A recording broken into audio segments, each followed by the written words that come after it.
TikTok guest box is open, and the YouTube / Facebook / everything else guest box is open and ready to go. So we should have everything ready to rock and Doug.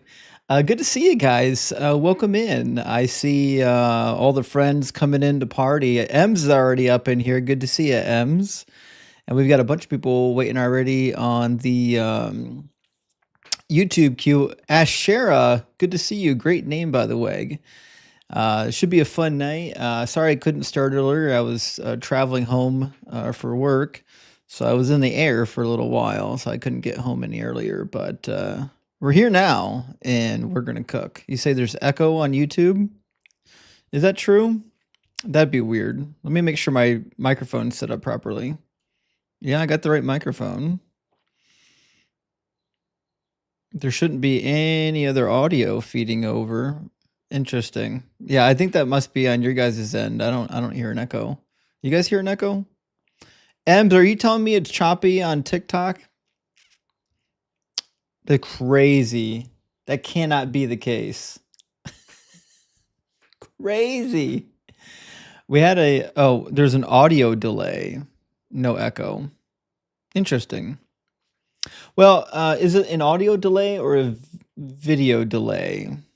Now I'm curious. No echo? I appreciate that. Listen, while I was gone, I legit had there might be a little video delay. That's fine. That's because I'm using my real camera, and I'm doing some funny stuff to get the video into TikTok. If there's a delay, the delay might be on TikTok and not on YouTube, just because of the way I have to get everything running. But I should have plenty of internet bandwidth this time around to make things happen. While I was gone, they installed, I switched from my cable provider, which was giving me dog shit upload speeds. I switched to a different provider that uses fiber rather than broadband. And now my upload speeds and my download speeds are much, much better. So I think we should be able to have plenty of actual internet bandwidth. So with that said, I think everything's ready to rock and roll. I'm going to grab a super chat, and then we'll get our first guest in here. Awake now. Welcome to the Kraken Crew Elite. Holy shit. Thanks for joining. I appreciate that. Members are the backbone of this community. They help keep this channel rolling. And Texas Panhandler, good to see you tonight, friend. Thank you so much for the 666. Hail Nero says, I was given a vision by Doug last night. Okay, I can't wait to hear it. An apologist will crash out on the stream today. Hallelujah. Praise his stony name. Hallelujah, Doug. And listen, I don't claim to be a prophet of anything except for Doug, and I'm willing to agree with you. I'm inclined to believe that there is a high percentage chance that there will be at least one apologist crash out here on the live stream. Shit, we might even get Praise I Am coming back for another crash out session. He makes nonstop videos about me. He's obsessive. Either he's got some sort of psychological problem or he's got a crush. I'm not sure which one. But anyways, we love a good crash out session. Johanna, thank you so much for sending out 5 DZ memberships. I really appreciate that. Big W, Johanna. And Asher is asking if Hadassah's coming back. I don't know if Hadassah's coming back anytime soon. She made her rounds with a bunch of other streamers, crashing out on like multiple lives. So, and then I think after that, I don't know if she was too embarrassed or if people weren't taking her on the live streams anymore, but I haven't seen much of her since. But I really haven't been on TikTok at all this week because I've been stuck inside of somebody's factory, like working 12-hour shifts. So I didn't really get a chance to do much.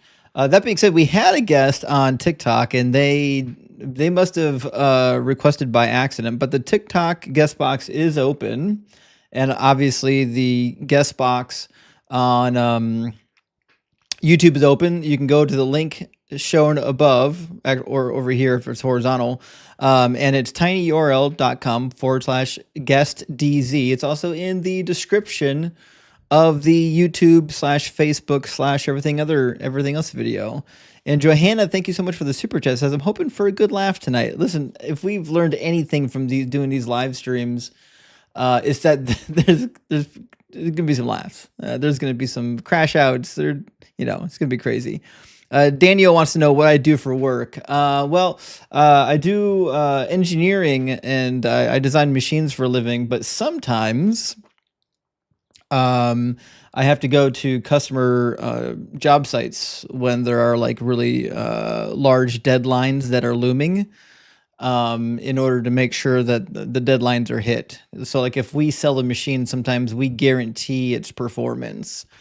Chet, thank you so much for the blooming. I appreciate that. So like if we sell a machine and we guarantee its performance by a certain date, and if the project is behind, then obviously it's like all hands on deck trying to meet the deadline. And our deadline for this particular project is imminently coming. So everyone's kind of scrambling to make sure we don't miss the deadline. And last super chat from Ben. Thank you so much, Ben, for the super chat. I appreciate that. He says, have you ever heard of that scammer Bill Weiss who had a book, 23 Minutes in Hell? Sad so many Christians make this guy so much money and believe in this. Yeah, actually I have heard of that. So, but there's a lot of people that do that, have like these NDE / Afterlife books. And the problem is, there are some people who legitimately do have NDEs. Or out of body experience. Chet, thank you for the confetti, and Parker, thank you for hearts. The problem though is that like there's a lot of people who don't, and they're just making it up. So it is what it is. But yeah, I'm aware of this particular scammer, Bill Weiss, and there was another one of a young man. He was like 17 or 18 that ended up getting his story publicized and then had to retract it later. Let's get our first guest in here. Looks like we got Tim with us. How you doing, Tim? Oh, hold on 1 second, Tim. 1 second. Tim, if you're talking, I can't hear you. What about this? Try that. Can you hear me now? Can anyone hear Tim? Hello? Because I can't hear Tim. Of course. First call of the night always seems to have the same problem. Can somebody jump in my Video Ninja guest queue and test the audio with me? Is Benny hanging around? Anyone who's got known good working microphones and whatnot, so we can double check the audio. I show that Chet, thank you so much for the balloons. I appreciate that. Oh, you heard him? Get out of here. How do you guys hear him? I can't hear him. Are my headphones on? Shit. I hope my headphones are on. Somebody jump in the guest box to let me know what's going on. You can hear the audio. So you guys can hear Tim and I can't hear Tim? That's crazy. That can't be right. 1 second.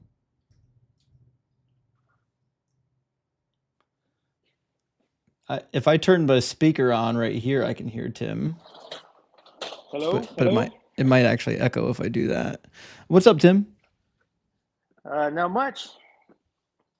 You hear me? Yeah, I can hear you right now. Guys, let me know if there's an echo. I turned something on that I typically don't have to turn on to make this rig work. So I want to make sure I'm not doubling the audio.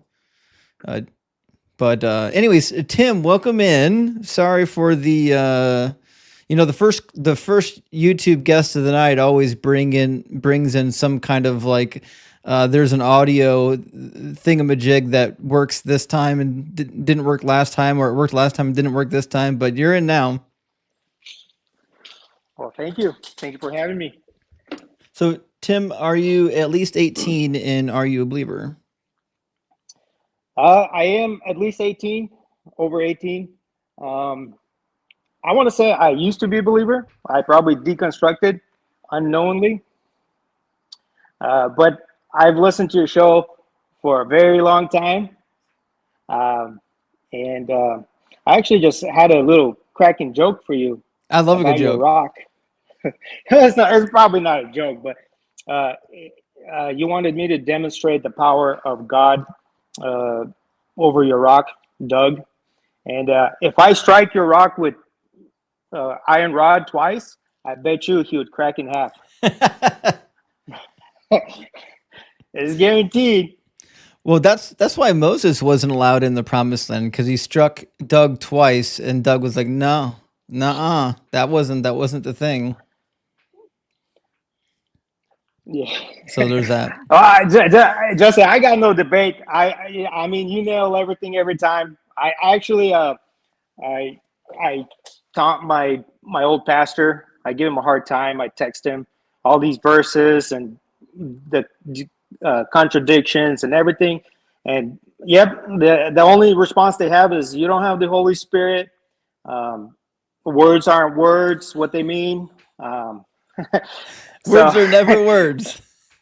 yeah, and oh, yesterday I have a piano teacher for my kids because I got 6 kids, and they still go to church. My wife still goes to church, but not me. I'm the rebel, the heathen, broke away.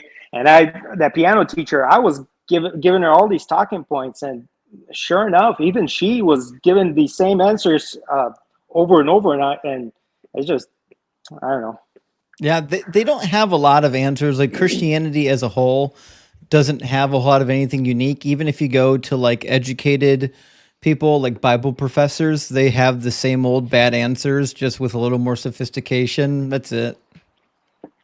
Yeah, and another thing that I wanted to bring up just recently, that same pastor was so we finished a 6 year project, church construction, uh, and I was part of it, the construction, and everything, and I left the church, and they're gonna expand and actually build a Bible school slash building, and the pastor is going to reach out to the government to see if there's any funding for that. And I'm kind of like, I don't know. That's just not right. In Yeah, other it's words, weird that the government would give you funding for some sort of a religious project, but I'm not too shocked. There's a church near where I am at who they had a vision of putting together a rehab center. And I love the fact that they're doing a rehab center, but they were able to get government funding as well to build it. So it's a difficult thing to separate the church from the government, because sometimes the government's like, well, shit, this is actually a really good idea. We just don't want to do it ourselves. or the congregation is not tithing enough, and Right. you know, That too. but yeah. Well, hey, thank you for having me. I mean, I am deconstructed. I wanted to troll you, but I guess you're pretty good at catching people. I got Well, no good talking points, basically. Tim, I appreciate you sharing with us. A W for deconstruction. Praise Doug. Peace out. Cheers. Praise Doug. I see Ryan's with us. Good to see you, Ryan, my friend. And also Dr. Joe's with us. Steampunk's with us. Dugald's with us. Dugald, thank you for all the hand hearts. I really appreciate that. All right, let me grab. I think Fen came in here to test the audio with us. Fen, how you doing? Or no, Free. Sorry, I read that wrong. How you doing, Free? Free, is that me? Yeah, how you doing, Can you hear Free? me? Yeah, I can hear you. Hey. Yeah, I'm over 18 and I am not a believer, but I have a couple of interesting things that might be fun for the audience. I think I may have found a Bible contradiction Mm-hmm. that I haven't heard addressed before. It's not exactly a contradiction, Okay. but I think it might suggest that the Bible is going to hell. Oh, I'm intrigued. Tell me more. Because we've all heard. Yeah. So we've all heard the fool hath set in his heart that there is no God. Right. So in a way, you could say the Bible's calling me a fool. So when we combine that with the book, I think it's in Matthew, where it says, "Whosoever shall say thou fool is in danger of hellfire." Yes. Man, I think the Bible's going to hell, isn't it? based on the metrics that Christians have given me for interpreting the Bible, that's 100% spot on. That matches. Yeah. 1,000,000%. I'm on board with you. There we go. I actually read that. I think David Mills wrote a book called Atheist Universe. And I think that's the first time I heard that contradiction brought up. That's a fun one. I've never seen that before. I've never thought of that, but that's certainly a good one. I appreciate that. Yeah, there you go. The Bible's going to hell. And then, so I don't know how much time you have since I'm a non-believer and we're having debates. I also have an atheist in a foxhole story, and I might have something I could debate you on. Well, you can't debate me if you're already an atheist. Yeah, not on that, but I actually am a mythicist. I don't think Jesus was real. Well, sure. I mean, that's the fun thing about mythicism, right? Is there's no way to prove for sure that anybody's real, right? Like I can't prove to you that Hippolytus is real, right? All I can do is show you the evidence that claims he's real. Yeah. So the thing about, have you heard much of Richard Carrier's stuff? Yeah, I've actually was gifted. He's the guy who wrote the book on the historicity of Jesus. Yeah, I was gifted his book. I haven't been able to read through it yet, but I'm sure he brings up some interesting arguments. I haven't been had time to go through it yet. Yeah, so I think what was interesting about, because I started studying Jesus just because in the political discussion, our neighbors will be like, well, Jesus said this and Jesus said that. And so I was like, okay, he probably existed, but what did he say? What can we be sure that he said? And, I went down the rabbit hole and found out we can't be sure about anything. No, of course And what not. was intriguing about Carrier's work is all of the evidence. Yeah, is all of the evidence of the manufacturing. And of course, this gets into a little bit into Bart Ehrman's misquoting Jesus, where we can see, okay, this is manufactured. We can tell, right? And it looks like everything is that way. And Richard Carrier also talks about the other apocalyptic cults. He talks about Inanna, the dying and rising gods, and the way it looks like, I guess, to me, Paul, if he started Christianity, and you look only at the works that were, the seven books of Paul that we're sure came from Paul. Yeah, the 7 authentic letters. He never mentions Jesus as a physical. Yeah, he never mentions Jesus, doing physical stuff on earth. Actually, I completely disagree with that particular claim. Even in the book of Romans, he says that he became he became like us in every respect, right? So I don't find these arguments to be very convincing because I think it's like they're leaving verses out. And if you leave verses out, you can definitely be pushed in one direction. But that being said, I haven't read his work. I can't comment on it. It's possible that by the time I read it, I'll determine that I'm wrong. But I don't. I haven't read it. Yeah. Okay. Well, I'm looking. I'm super looking forward to that. I want to hear that discussion because, as atheists, it's 6 and 1/2. What 6 and 1/2 dozen the other. But I have been convinced of that, and it's pretty interesting to start to look at the situation that way. Yeah. Well, I mean, the mythicists and I agree that even if Jesus was a real person, what we know about him is mythology. Yeah. Yep. Exactly. So that's the best I could do to try to have an argument with you. Right. Well, listen, Free, I appreciate it. I do have an atheist in a foxhole story. Well, I got to keep moving on. We got to do debates. Yeah, we'll have fights. I want to have some cooked Christians. We're gonna do what we can. Right now, the Christians on TikTok are slow to get in, but they'll fill in, I'm sure. Here, they haven't seen me in a week or so. But Free, thank you so much for being here. That's what I'm here for, just to fluff it up until they get humble. Right on. Thanks, bud. Cheers, buddy. I'll talk to you soon. Yeah, if you're watching on TikTok, the guest box is open. I haven't streamed to my main account for a week or so, but the guest box is up and running, and as well as the guest box on YouTube. And Abel, Thank you for the $5 super chat. It says, A, what machines do you design or fix? I'm an engineer too. I design machines primarily for food and pharmaceutical manufacturing. So like high-speed processing. And Skeptic Frog, thank you for the 666. Hail Nero says, have you read Caesar's Messiah by Joseph Atwell? And if yet, what do you think of his idea of the gospel is being written by the Flavians? So I haven't actually read his book. I have, in fact, seen the documentary. I didn't find it convincing. I found a bunch of things in it when I was watching it that simply were either untrue, or they're leaving information out, or they were really like stretching certain facts to make it seem to fit. So I didn't find the documentary to be very convincing. And I mean, I'm not alone. Most historians and most theologians don't find it to be convincing either.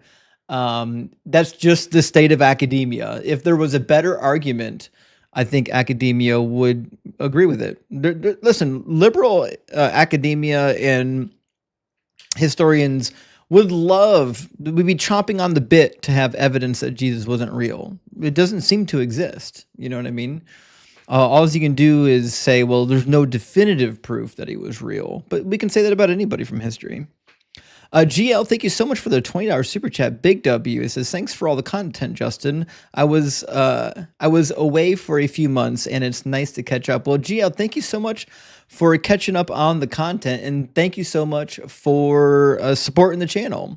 And KN2000, thank you for the 666. Hail Nero says, question, if Mary and Joseph were married, wasn't the tradition to consummate the marriage at the ceremony? Were there rules about it? There were rules about this. You can read about this. Some of the rules in the Talmud in Ketuvot. You'll find different rules and regulations for the marriage and whatnot. But Matthew tells us in the chapter 2 or 3, tells us that Joseph and Mary consummated their marriage. I'll grab you the verse real quick. Hold on. I'm pretty sure my memory serves me correctly. It's Matthew that has the quotation I'm looking for. Blah, blah, blah, blah, blah, blah. Let's see.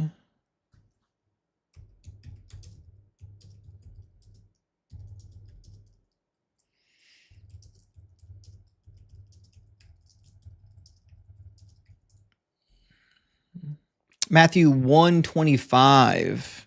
I was thinking Matthew 2 was going to have it. The ending of Matthew number 1, which makes sense. All right. So it says here, but they is implied because of the prior verse, verse 24. Let me put 24 up there. There we go. When Joseph awoke from his sleep, he did as the angel of the Lord commanded him. He took her as his wife, but had no marital relations with her until she had given birth to a son, and he named him Jesus. So, I mean, obviously, this is suggesting that they didn't have any marital relations until after Jesus was born, which makes sense. But it also obviously explicitly states that they did have marital relations, and when they had marital relations. It gives you a verb and a time period. Also, thank you for the $5 super chat. It says, what does a robot do after a one-night stand? He nuts and bolts. Shit.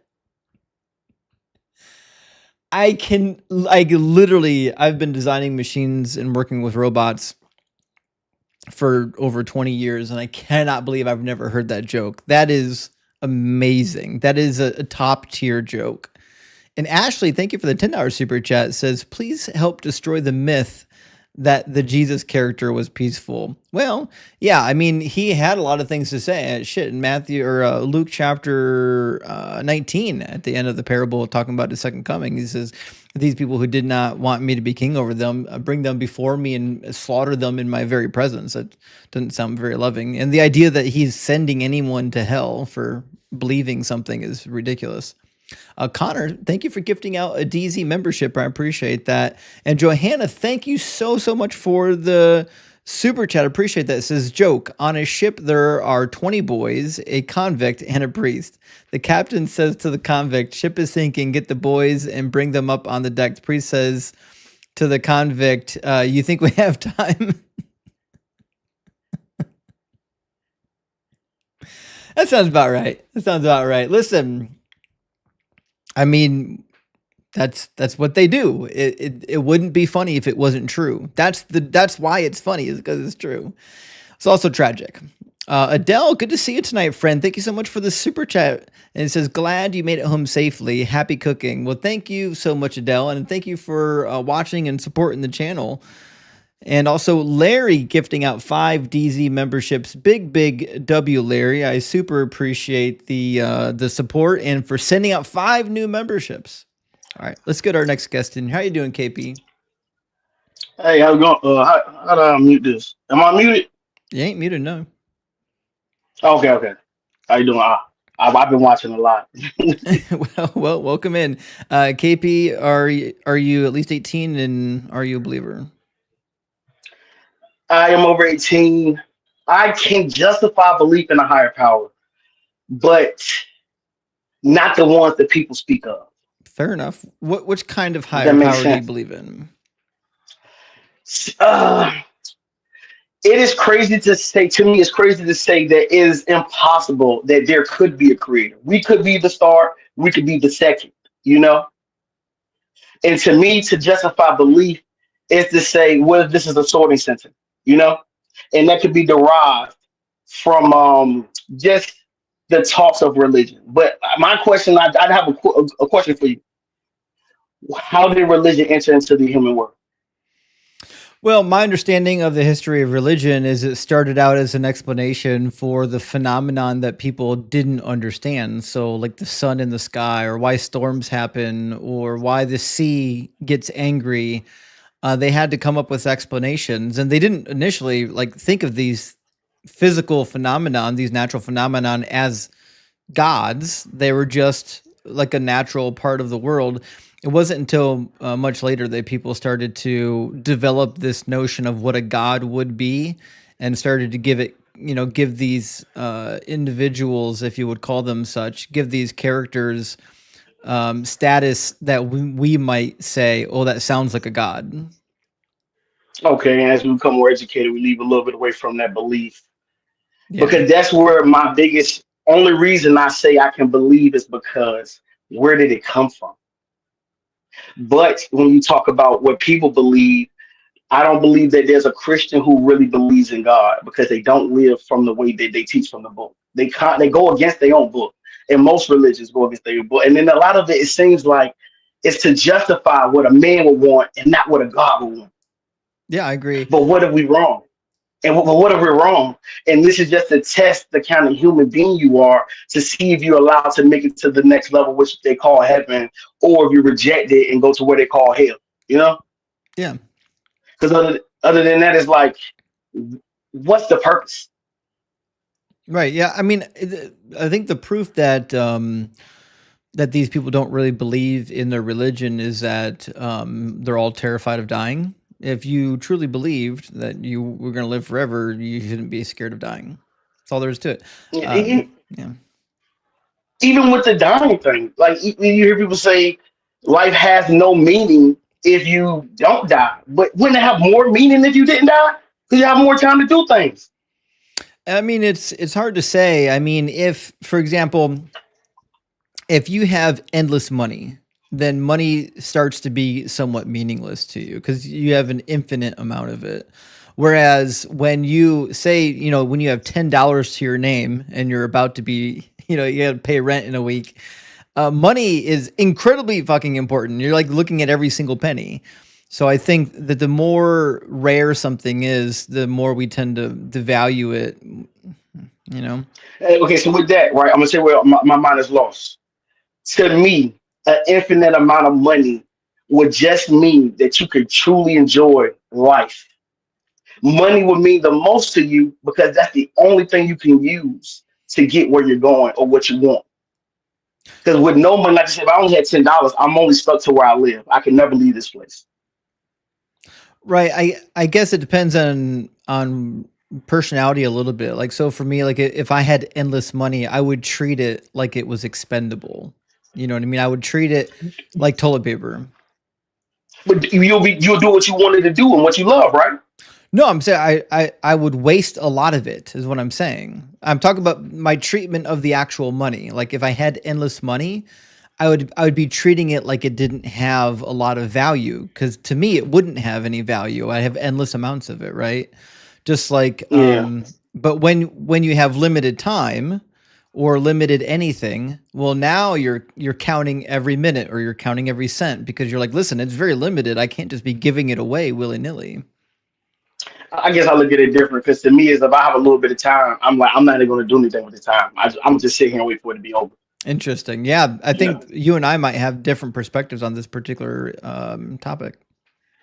Yeah, because especially when you said with the money, to me, yes, I would not value money, but I would definitely utilize the most of it. You know, if Sure. there was a woman I wanted, that means money has no value. Here's $1 million, spend a month with me. You know, Yeah. Yeah. so it's like that's why I'm like, to me, if I mean we didn't die, life would be better. But what if we are wrong? And because we're fighting about people, because I mean, when I just discovered you probably like a week ago. I mean, I watch all your lives. I've been watching these videos. I've been watching you debate with these people, and I see them. You know, they try to bend themselves to make the Bible that they chose to believe real. But it's just like, what if we're wasting time arguing about the wrong things? Because to me, like, no matter how you live, if you live in your mind to be what you think is the right thing to do, even if I don't believe in God and there is a God, I'm gonna be welcome. But if it's the God that they talk about, I wouldn't want to go there. You know, an all-powerful God who allowed children to be hurt and raped. That makes Yeah. no sense to me. So I mean, we agree on that. We agree that any God that causes atrocities to happen or sends people to eternal fiery torment is not really a God that is a sensible deity. But let me ask you a question, because like in your worldview, the God that you believe in theoretically created the planet, right? Well, what if it's not an actual person, a thinking entity, but a higher? Like a Uh, force? I, yeah. Honestly, I tell people this, right? When I have this God debate with a lot of people, I tell them that I am God. You know, and I said, and I'm gonna say, this is how I did it. I kept asking myself what was day one, and I created a time machine. I took this time machine back to day one, which created what you call the Big Bang. That created the world. So now we ask ourselves, did I create the world, or did the world create me, or did we create each other, create each other? That's how in the beginning and in the end created a cycle. So I say, look, you see how your beliefs are kind of like, it's questionable. It's so much that can happen, you know? But to Right, deny but something, so like if the God you believe in isn't like a thinking agent that's like making decisions and doing things, then I think you and I just might have different definitions of God, right? Because at that point, your yeah, God is just like a natural force. which is no God at all. But it's Exactly. also accepting that what if if it is a thinking agent, he says, I never chose to intervene. You all had to make it through this stage on your own. Right, yeah. So essentially what you're describing I think is I take a like leave. a more of a deistic God that's just like hands off. But I asked the question about whether or not God created the earth, because if God is a thinking agent and he did create the earth the way that the earth operates, then I would assume that this God is either evil or he doesn't exist, because no God would Yeah. make, like, would you build a house and then like randomly design the house so that, I don't know, once a month, like the ceiling fan would just drop on somebody and and hurt them? Like, No, because that kind of reaches on to like good requires evil, but why? I don't think it Like, does. why do yeah, I don't need it because I tell people all the time, do you go in the room and kick your kids so they can remember that you're a good parent? 1,000,000%. Yes, exactly. You never once had to harm your kid for them to know that you're a good parent. I'm Yeah, and like, do I'm you on the need to same go show page. them bad parents? Yep. Like, and do you need to show them kids with bad parents who can say, hey, look how worse I could be to you? Because it's like when you want that child to have a good parenting, Is that really necessary to make your kid a good person? Yeah, I'm with you, Would they be actually. good if there was no bad? Mhm. You know? So because like I've been watching this and I'm just like, this is one of the biggest debates that we have as mankind, which could honestly be like you said in the beginning that the only question we had to ask first was why are we here and how did we get here, which would create the very first story told, which would be the greatest story told, which is the Bible, and that's why they refuse to let it go. It's like the same way when people fight over Harry Potter. Right. It's just like this. Yeah. This happened in the book, and I really think the difference between the Bible and Harry Potter, we know who wrote Harry Potter. Right. Yeah. Well, listen, KP, it sounds like we actually agree on more than we disagree on. I'm going to try to Honestly, get I just wanted to know how did religion get into the world to answer because I'm on my journey to say which way should I sway, but the only thing I cannot figure out is how and why it entered the world. Yeah, I mean, there have been some books on the topic. If you find me on the Discord, shoot me a DM. I can send you some resources, some academic literature on it. Okay.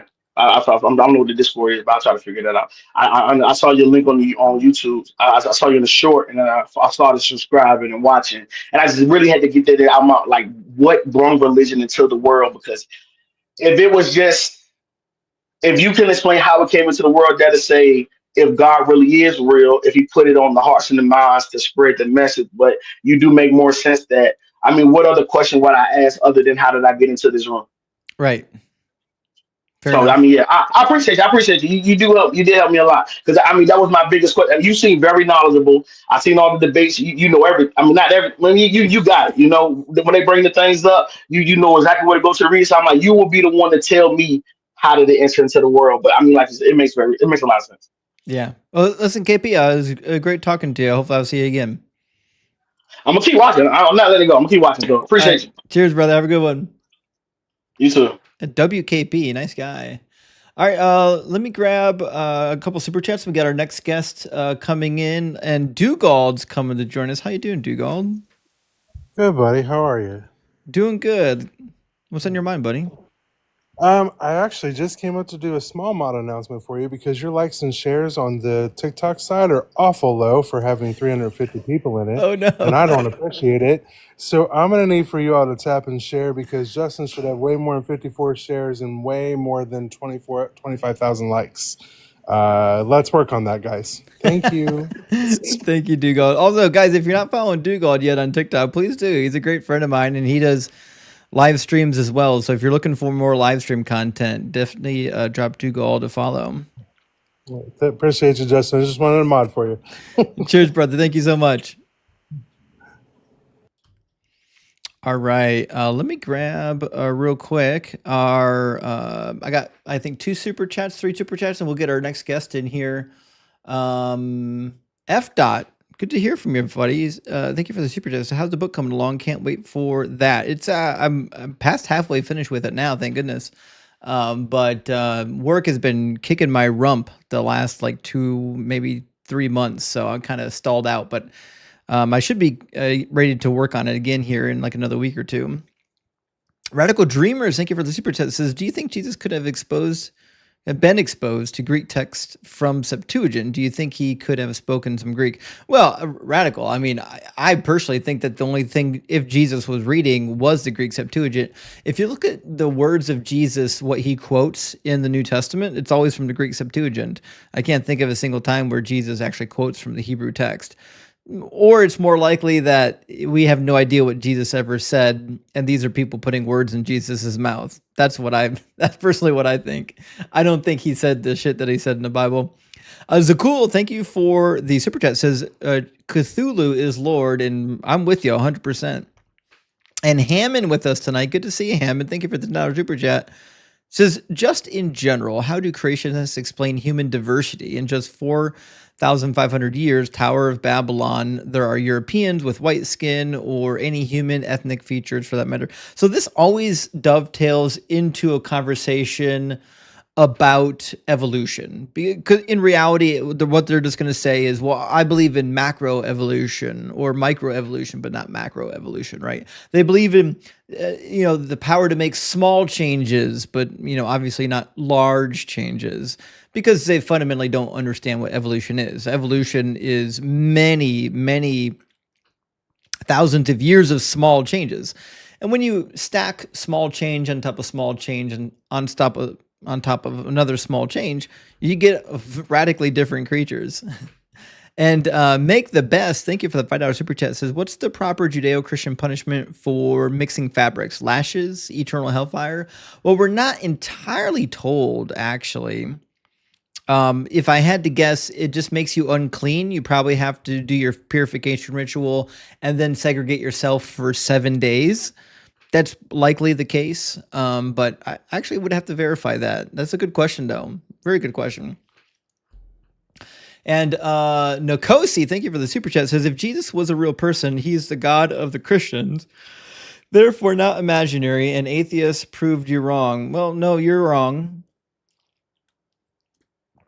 Because we're not talking about whether or not someone believes he's a God. We're talking about whether or not he really is a God.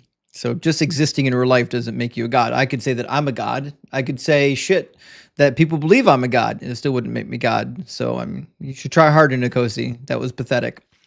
Jam and Jay, thank you for the super chat. It says, greatest story ever told is Firefly. Fight me. I've never seen nor heard of Firefly. I can't add to the conversation. And last one from our friend Jake Knapp. Good to see you tonight, Jake. Thank you for the 616. Hail Nero says, why don't Baptists have sex standing up? Oh, this should be fun. Because God might think they're dancing. Yeah, I've heard that a few times. That's a really good one, yes. Or when I was younger, we would say, because it leads to dancing. Such a good joke, though. Always a banger of a joke. See what I did there? See what? Anyways, let me get our next guest. Thank you guys for the super chats. We got Mike with us now. How you doing, Mike? Although, Mike, are you sharing a YouTube video? What's happening right now? Oh, well, Mike was here by accident, apparently. Had to go. All right, we got some guests on TikTok. Let me switch over to the TikTok queue and we'll get them pulled in. AR, thank you so much for the $10 super chat. I appreciate that. AR just says, if the widow's mite teaches that gift from the poor are worth more than the rich, wouldn't that entail that gifts sacrificed from finite beings would be worth more than anything from an infinite being? And AR, that logic checks out, actually. If you're giving and you have less, that means what you're giving is obviously of higher value to you. Which, that being said, I think that reinforces the conversation we were having earlier, which is that, and to your point, all the gifts from God are roughly meaningless, especially when he has unlimited funds and whatnot. Good point, though, AR. I appreciate that. All right, so we've got, let me grab our guest. It looks like Only Me, or Only Me Can. Yes, sir. How you doing? Doing good. Thank you for asking. Only Me, are you at least 18 and are you a believer? Yeah, I am over 18. But so I do have a simple question. Do you believe in any type of God? Nah. So my question is, how did we human beings came on this planet, the planet Earth that we call it? Evolution. Yeah, can you kind of like emphasize on that a little bit for me? So we just pretty much everybody just came from nowhere? Because the reason why I'm asking we that didn't come is from nowhere. Evolution is a process of like the physical stuff here on the planet evolving into complex stuff. Okay. Because the reason why I'm asking that is for a couple weeks now, I've been asking myself, where's God? Like, I grew up in church, my parents, took me to church, so that's kind of what I've been believing. But I'm starting to kind of like question that. Like, I'm asking myself, why is, if this God is a good God, that he loves his people, why is it all kinds of, so I'm beginning to kind of like ask why, like this, the whys. So I don't know, like, so my question is like, the God, why is it too many? Like, so we have the Muslims, we have Christians, why is it too many religions? Like, but it's still there's one God that we all believe in. I mean, does Well, it make sense? I mean, the Hindus don't believe in one God. There's a lot of cultures that don't believe in one God. And of course, the Buddhists don't really believe in a creator God. They just believe in like mysticism. They believe in like spirits, but not necessarily deities. So I think there's a pretty diverse way of thinking out there. I think we're only exposed to one type though, where we live. Okay. Okay. So pretty much just so from your perspective, just leave without believing in anything. Just pretty much just leave your life. Is that your thought process? I'm just Not curious. not even close. No, my thought process is to believe in things that are true. Try to believe in as many true things and as few false things as possible. That's it. So like so what do you mean by believing, true things? Like you're talking about like can you give me an example? A, Just maybe one example. a true thing is something that is in accordance with reality. So, for example, if I said I want to believe that the speed limit is safest set at 55 miles an hour, then I could set out to look at the data to see if that's the safest speed limit. I'm believing something that we could demonstrate to either be true or false. So like wanting to believe true things, I think leads society in a better direction. Gotcha. Yeah. Gotcha. Well, So like my last question. So with Jesus being born by a Virgin Mary, you don't believe in that theory, do you? not even close. No, Gotcha. Because you probably were not there. You didn't see. I mean, nobody saw. no, that's Whatever. not why. Okay. So why don't you believe in that? I'm just curious. Just like my last question. Because nobody's ever witnessed a case of a god knocking up a young woman. In order to make such an outlandish claim, you would need extraordinary evidence. And we don't have anything close to extraordinary evidence. Gotcha. Right. Gotcha. So just based on going, on the 4,000 years of recorded history that we have, if this was something that could happen, I would expect that it would happen more than once. Just based on the numbers, it's unlikely that it actually happened, and much more likely that it's mythology, being that we've got tons of resurrection and demigod narratives out there. Jesus is hardly the only one. Gotcha. Okay. Thank you so much. I appreciate your time. Absolutely. Good to hear from you, Only. You too. Asking questions good. Asking questions is good. I'm glad he's asking the questions. Tally, good to see you tonight. Thank you so much for the 1999 Tally. Says watching from 30,000 feet tonight. Thanks, Justin. Sounds like you're in the air today as well. Well, I appreciate you being here, Tally. And big W for supporting the channel and for liking and sharing and watching. And please travel safely. Also, T-Mass says you're writing a book. What's it called? Oh, I can't tell you what it's called, but I've had the title picked for quite some time. You'll know soon. And Fierce Interaction, big W with the $20 super chat. I appreciate that. It says, glad to catch you live, praying to the Christian God for some grilling tonight, guaranteeing me a 50-50 chance of it happening. Question my holy calculation at your own peril. Well, listen, I think your calculation's actually most likely to be correct. I don't see why that would be incorrect. That seems like it's actually greater than a 50-50. All right, let me get our next guest in here. Blonde, thank you so much for the super chat. Blonde says, it's so funny how theists preach in the YouTube chat, but then asked to call, they run away crying with tails between their legs. That's pretty typical. As they always say, a lion in the comments, a lamb in the box. That seems to be the way things go. But we got a new guest with us now. Looks like Benjamin. How you doing, Benjamin? I'm doing well. How are you? Doing good. Thanks for asking. Benjamin, are you at least 18 and are you a believer? Yes, sir, to both. Cool.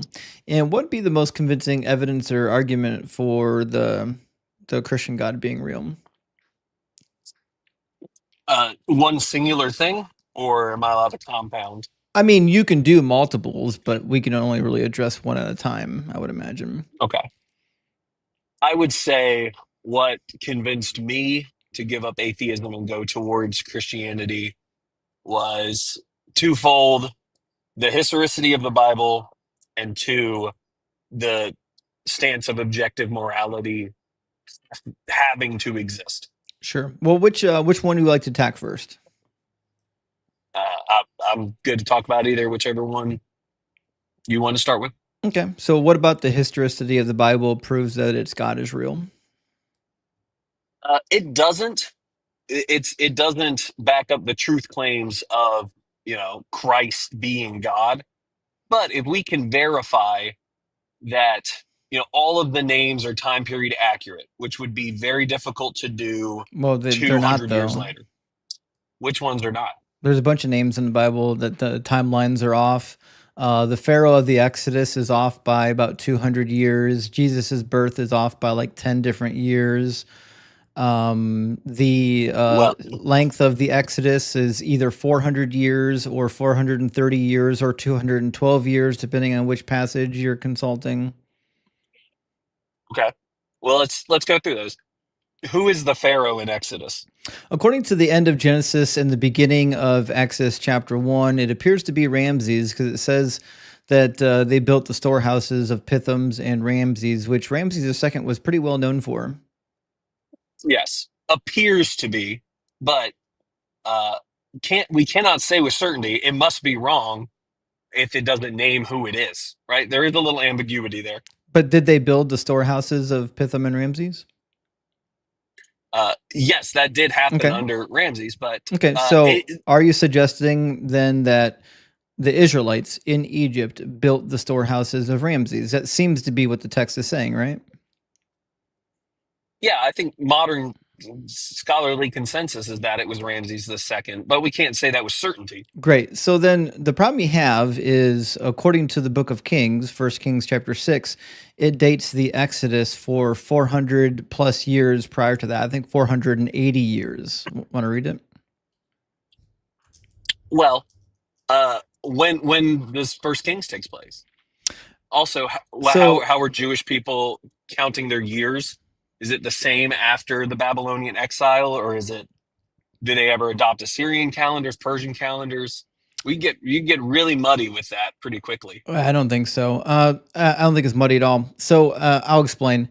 It says in 1 Kings chapter 6, in the 480th year after the Israelites came out of the land of Egypt, in the 4th year of Solomon's reign over Israel, in the month of Ziv, which is the 2nd month, he began to build the house of the Lord, referring to Solomon building the temple. So according to 1 Kings chapter 6, the Exodus was 480 years prior to the building of Solomon's temple, which is virtually unanimously agreed upon by scholars and historians to be roughly 970, 980 BCE, which means, according to 1 Kings chapter 6, the Exodus would have been in the middle of the 1400s. Follow so far? Okay. When did Ramses II live?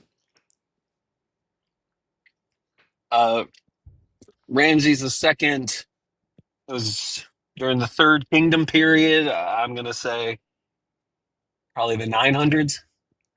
You're off by a little bit. Ramses lived in the middle of the 1200s. He reigned from like 1279-ish to like 1223, somewhere in there. So they could not have built the storehouses of Pithom and Ramses if, in fact, they had already exited Egypt 200 years prior. Well, how do you know the dating system that they're using in Kings? Well, it's easy. You can actually just go by the date 605, when the Judeans were invaded by the Babylonians, and use the ages of both the Babylonian lineage of the kings and the biblical lineage of the kings, and you can determine that Solomon's temple was built at a particular time period. Also, you don't need much to get you from 970 to 605. We've got Egyptian records, we've got Jewish records, we got biblical records, we got Babylonian records. We kind of have a pretty good idea of when the invasion began in 605. Yes, but some of the other examples that you brought up, like Jesus's birth being 10 years off, whatever it is, I mean, that's using the Gregorian calendar, not necessarily what the Jews, the Greeks, the Romans would have used No, it during doesn't that make a time. difference. And The solar calendar versus the doesn't? lunar calendar only gives you a difference of like 4 days. okay, yeah, but you said that Jesus' birth is off, which is impossible because the New Testament Well, doesn't tell us it's when certainly Jesus not was born. possible. Yeah, it says he was born before the death of Herod, right? He went into Egypt, and he stayed there until the death of Herod the Great. He died in 4 BCE. The book of Luke states that he was born during the census of Quirinius, which is roughly 6 CE. So you're off by about 10 years. Okay, how do you know that the census of Quirinius is when Josephus said it was? Well, no one can guarantee anything in history. Like when a historian tells us that something happened while somebody, was alive, you could be off by a couple of years. That being said, we have Roman records as well letting us know when that census was and when Quirinius was governor. So like it's not like we're just relying on Josephus. It's also weird that like you pivoted really quick to Jesus's birth without finishing the conversation on Moses. I wasn't trying to pivot. I was trying to prove that, like, Josephus is wrong about that. Now, I would be fine with What evidence do you have that getting on Josephus board. got it wrong? Okay, I will grant you. I don't have evidence that Josephus was wrong, but when we put Josephus versus Luke, Luke is right about more things. Based So on I would whose just say metric? that. Who's counting this? Well, I would say like the title of Pontius Pilate, No, procurator how did versus you perfecter. determine that Luke is more accurate than Josephus?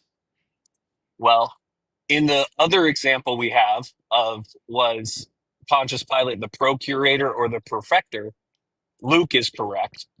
So I would just say that when they go head to head, What do you think the I have difference is? 100. I think it'd probably be like mayor versus head of the city council. Pretty close, but not the same. Why do you think that? That is what I have been led to believe based on what I have read. They're literally both just officials of the Roman government. And the two words that you're trying to work on are English words. Like they don't show up in the Greek. Okay. Okay.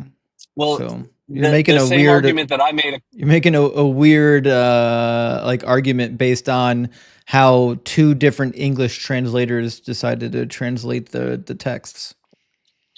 Yes, but that is the same point that I made a couple minutes ago about our dating systems. Is that you have how long is a year when they wrote First Kings? It was a lunar calendar, so you're off by just a couple days compared to the solar calendar. It's not that much. Okay, A couple days. and then I think it's 4. Could be 5. Shit. Let me check. Okay, How many days in the lunar calendar? Shit, off by 2 days. 1 day. The lunar calendar, as we know it today, has 354 days. So, I mean, okay, you're and then following the lunar calendar versus the solar ahead. calendar isn't going to yield you a difference of 10 years. Of 10 years. Yeah. Well, okay, but we do see in the Bible that there are numbers that we have problems with between each other. I agree. Like I think in First Kings it says that there were 700 soldiers that died on horseback, and in Chronicles it says 7,000. Yep, I'm very familiar with that. So That's in Second yeah, Samuel, though, so not Kings. okay, yeah, my bad, Second Samuel. So it sounds like you cooked your own argument.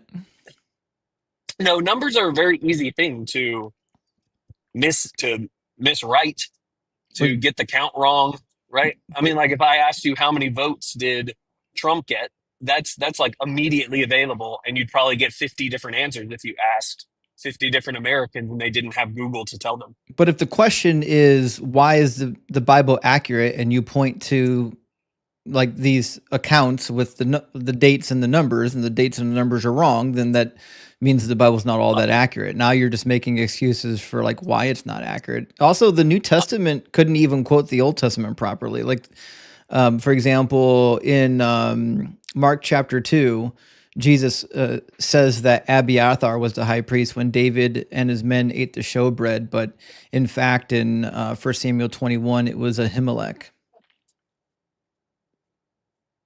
Maybe did Jesus not Well, read the Old Testament or what? I am unfamiliar with that, so We can read it real I'll give quick. you the It's Mark 2:26. yeah. I'll put it on the screen.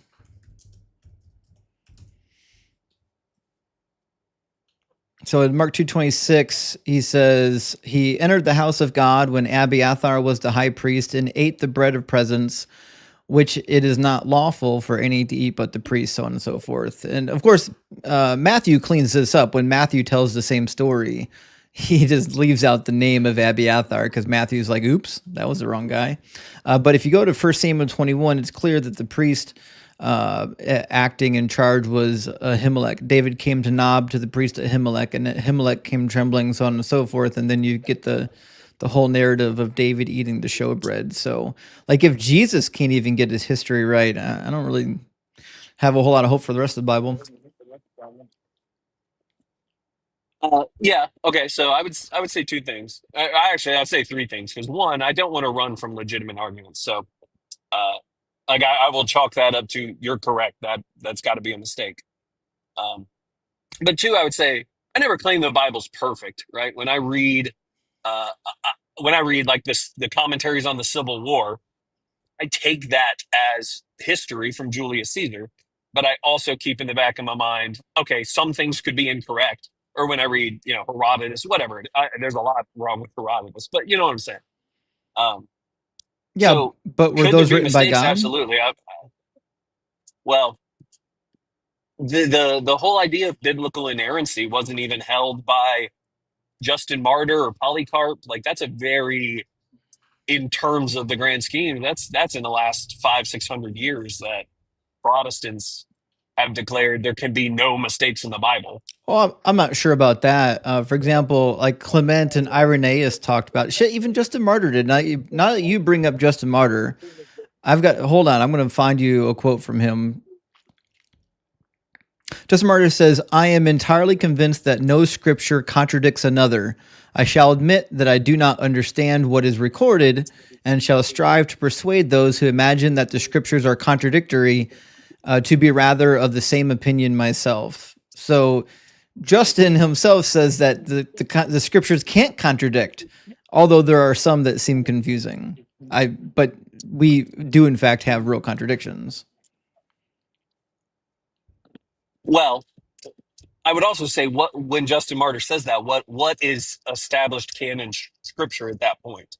Well, Justin Martyr, if you read his writings, believed in the Protestant canon plus the apocryphal works. In fact, he goes on a pretty long bender defending the apocryphal works, claiming that it was the Jews seeking to remove them from the Bible in a big conspiracy to eliminate some of the prophecies about Jesus.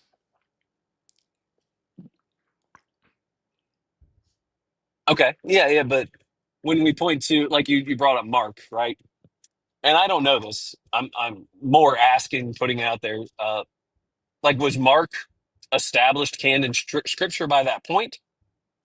Yeah, I would imagine so. It seems to be the earliest gospel written, and I forget who all is on the Muratorian fragment, but I would imagine Justin would have known about them. Justin quotes pretty readily from the canon that we know of. Yeah. Okay. I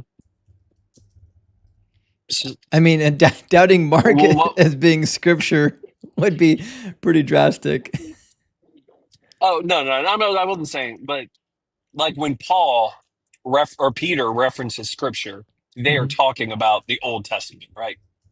So it gets a little muddied there. Like when Peter references, if Peter actually wrote the books of 1st, 2nd, and 3rd Peter, when he references scripture, he's not talking about Ephesians, right? He's talking about the Old Testament. Yeah, I mean, so there's some questions as to what Paul meant when he says scripture. Paul seems to be referring to the Old Testament. There's a line in 2 Peter chapter 3 where 2 Peter refers to Paul's writings as scripture. So it seems that later tradition was pretty ready to include Paul's writings as scripture. And I would imagine the Yes, I know. Gospels as well. Yeah, I know Polycarp said that Paul's writings were inspired scripture. He was fully on board that train. Yeah. What was the point that before I brought up Justin Martyr? What was the point? Well, the point was that it's the biblical inerrancy debate has been going on since the very Yes. beginning, and I think it is kind of important. Like if we're talking about the historicity of scripture and the accuracy of scripture, and then I find passages that seem to be out of line with history or science or even contradicts itself, I'm not inclined to believe that the book itself is reliable. Well, I think it's also important to look at each book as its own standalone book. They were not compiled together as the Bible at the time. Sure, but if it's all from And God, if it we, shouldn't contradict. well, again, I think I do not take scripture as literal word for word from God. I take it as divinely inspired by God to show himself to us through people, albeit flawed. If God divinely inspired it, why wouldn't he just inspire it in a way in which it wouldn't be flawed? Why wouldn't he make it accurate? Well, a lot of people do believe that. I Mm-hmm. just think that you can't hold that line and be correct. I'm with you. Because there are things in there that the argument I always hear is that exemption is not contradiction, right? But like, how many angels were at the tomb? Okay, somebody could look at that and say, look, one gospel says there's one angel, one gospel says there's two angels, therefore the gospels are not true and I shouldn't believe. Or one gospel says Jesus was crucified on Passover, the others say the day before, right? Yep, that's correct. Yep.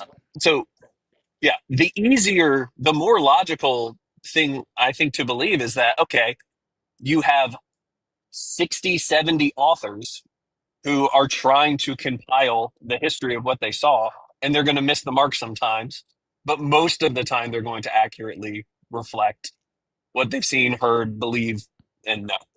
Well, I think that's true for some of the books of the Hebrew Bible. I don't think it's necessarily true for some of what we find in the New Testament. Like the New Testament can't even read the Hebrew Bible correctly. So it misquotes it at every turn, or it quotes from editions that seem to be lost to history. We don't have them. And then, on the other hand, it's completely out of context. Like every time the New Testament is quoting the Old Testament, it's quoting it out of context. Like half the time it's quoting prophecies. They're not even prophecies. They're just random like snippets from one of the Psalms. So like I'm not encouraged that the New Testament authors were inspired when they keep lying to my face. What are you talking about? Like how Isaiah's original translation says "young girl, not virgin," or like the crimson worm? What are some things you're talking about?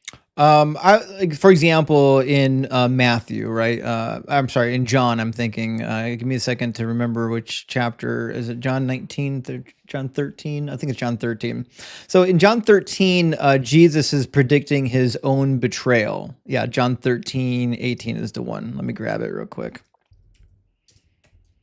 And Jesus says something really interesting in John. He says, "I'm not speaking of all of you. I know whom I have chosen, but it is to fulfill the scripture. The one who ate my bread has lifted his heel against me."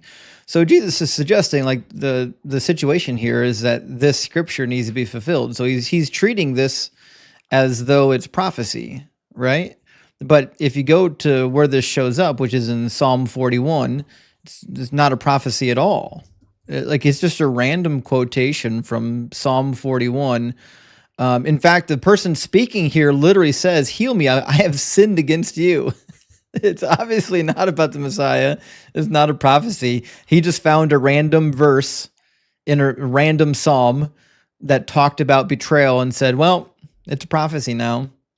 You wouldn't accept that in the Quran. You wouldn't accept that in any other holy book. Why would you accept that in the Bible? Yeah, obviously I'm biased towards my own worldview, but I'd say just the greater concept of betrayal is a prophecy fulfilled, right? I don't think so. No. Like an actual prophecy needs to be specific. Like God actually needs to be clearly speaking through a prophet saying X, Y, and Z is going to happen. It can't just be a randomly grabbed verse from a random passage in the Hebrew Bible that sounds like something that you want it to be about. Yes. Yeah, but when we do have specific examples, like the flight to Egypt is prophesized, people will Sure about that shoot that one? down and say, "Oh, but it's only in one gospel," or No. that he'll be from Nazareth. Oh, it's not in any gospel, or the Virgin, or from Bethlehem and Micah, right? I It's mean, like all of these are important prophecies, except that the one you started with is not a prophecy. Hosea 11, the prophecy doesn't start until verse 5. Hosea 11, 1 and 2 is history. In fact, 1 through 4 is history. He says, when Israel was a child, I loved him, and out of Egypt I called my son. This is a direct quotation from Exodus chapter 4. It says, the more I called them, the more they went from me. They kept sacrificing to the Baals and offering incense to idols. This is not about a Messiah. This is about the nation of Israel. This is what happened during the Exodus. It's all in the past tense. yes, but Jesus is supposed to act as a new Moses, like bring in a new law, No, bring he's in a new not. covenant. That's not in the Hebrew Bible anywhere. Well, that's I think the parallels. Excuse me, I got something in my throat. The parallels are like an obvious connection that we can just make Why? without it. I don't know. That's what we do with literature, right? When you I read that the wouldn't. curtains were blue, no, you don't. You don't. The question is, what is a prophecy? A prophecy is not just any words on a page that sound like what you want them to sound like. A prophecy is like a clear pattern of speech. In fact, God tells you how to test a prophet in Deuteronomy 18. He says, if the words of the prophet does not come true or prove to be true, then that prophet is not speaking for Yahweh, and you must kill that prophet for speaking presumptuously. So like a prophecy from a prophet is like an actual like piece of information that you can test. It's not just like any random words on a page. Okay, I agree with that, but like the example you just gave, did Jesus say, "Here's the prophecy," or did he just say, "I fulfilled this"? Well, Jesus didn't say it. So this was listed by Matthew. Like if you go to Matthew 2, Okay. he lists it in verse 14, I believe, 14 or 15. Let me grab that.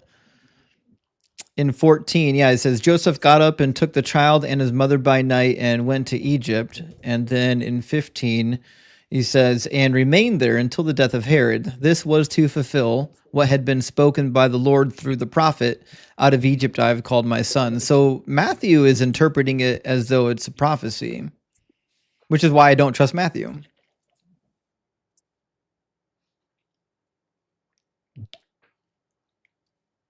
So, is there anything? Do you think that there's any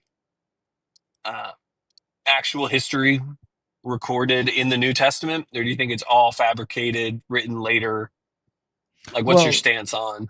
Well, I believe there was a guy named Jesus who came around and was like a Jewish teacher, maybe even a magician or a wise man that ended up getting killed by the state. That certainly is something that I can find believable based on the evidence that we have. But I think the stories that are told about them are quite mythological, and we've got similar stories about other people from history that, you know, when you look at the earliest stories, they were quite normal. And then over time, the stories about them grow and grow and grow until they're like demigods. And I think that's what happened with Jesus. Yeah, that's somewhat plausible, except it doesn't grow and grow over time. It's almost immediate. Well, I don't think so. It's like Jesus is crucified, and there's immediately people worshiping him as God. Oh, I don't think so at all. I mean, the earliest gospel of Mark is quite ambiguous about his deified position. It seems like he's more got an adoptionist theology, like Jesus is like the adopted son of the Father, similar to what the Greeks and the Romans did.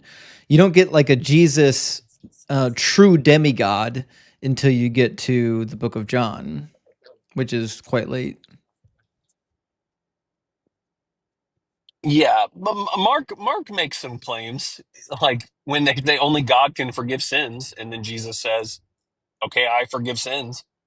Well, no, he says the Son of Man, right? So the question is, what authority does the Son of Man have? So the Son of Man, if you remember correctly, is a figure that shows up in Daniel chapter 7, also shows up Mhm. in the book of Enoch and in the Dead Sea Scrolls. Is like this messianic title.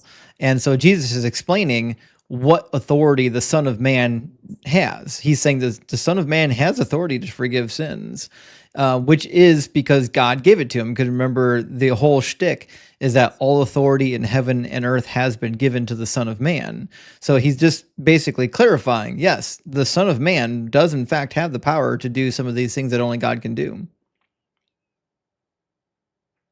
Yes, only God can do. Like ride the clouds, forgive sins. Yeah. God, the Old Testament says God does not share His glory, but then somehow Jesus has all the glory of God in even the Gospel of Mark. Actually, I mean, you basically just created a good contradiction. I've used this one before.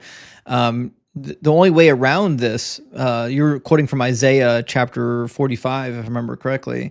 The only way around this is to say that Jesus is God, because otherwise you got a big problem. If Yahweh doesn't share his glory with another, he says, there's no gods created before me nor none after me.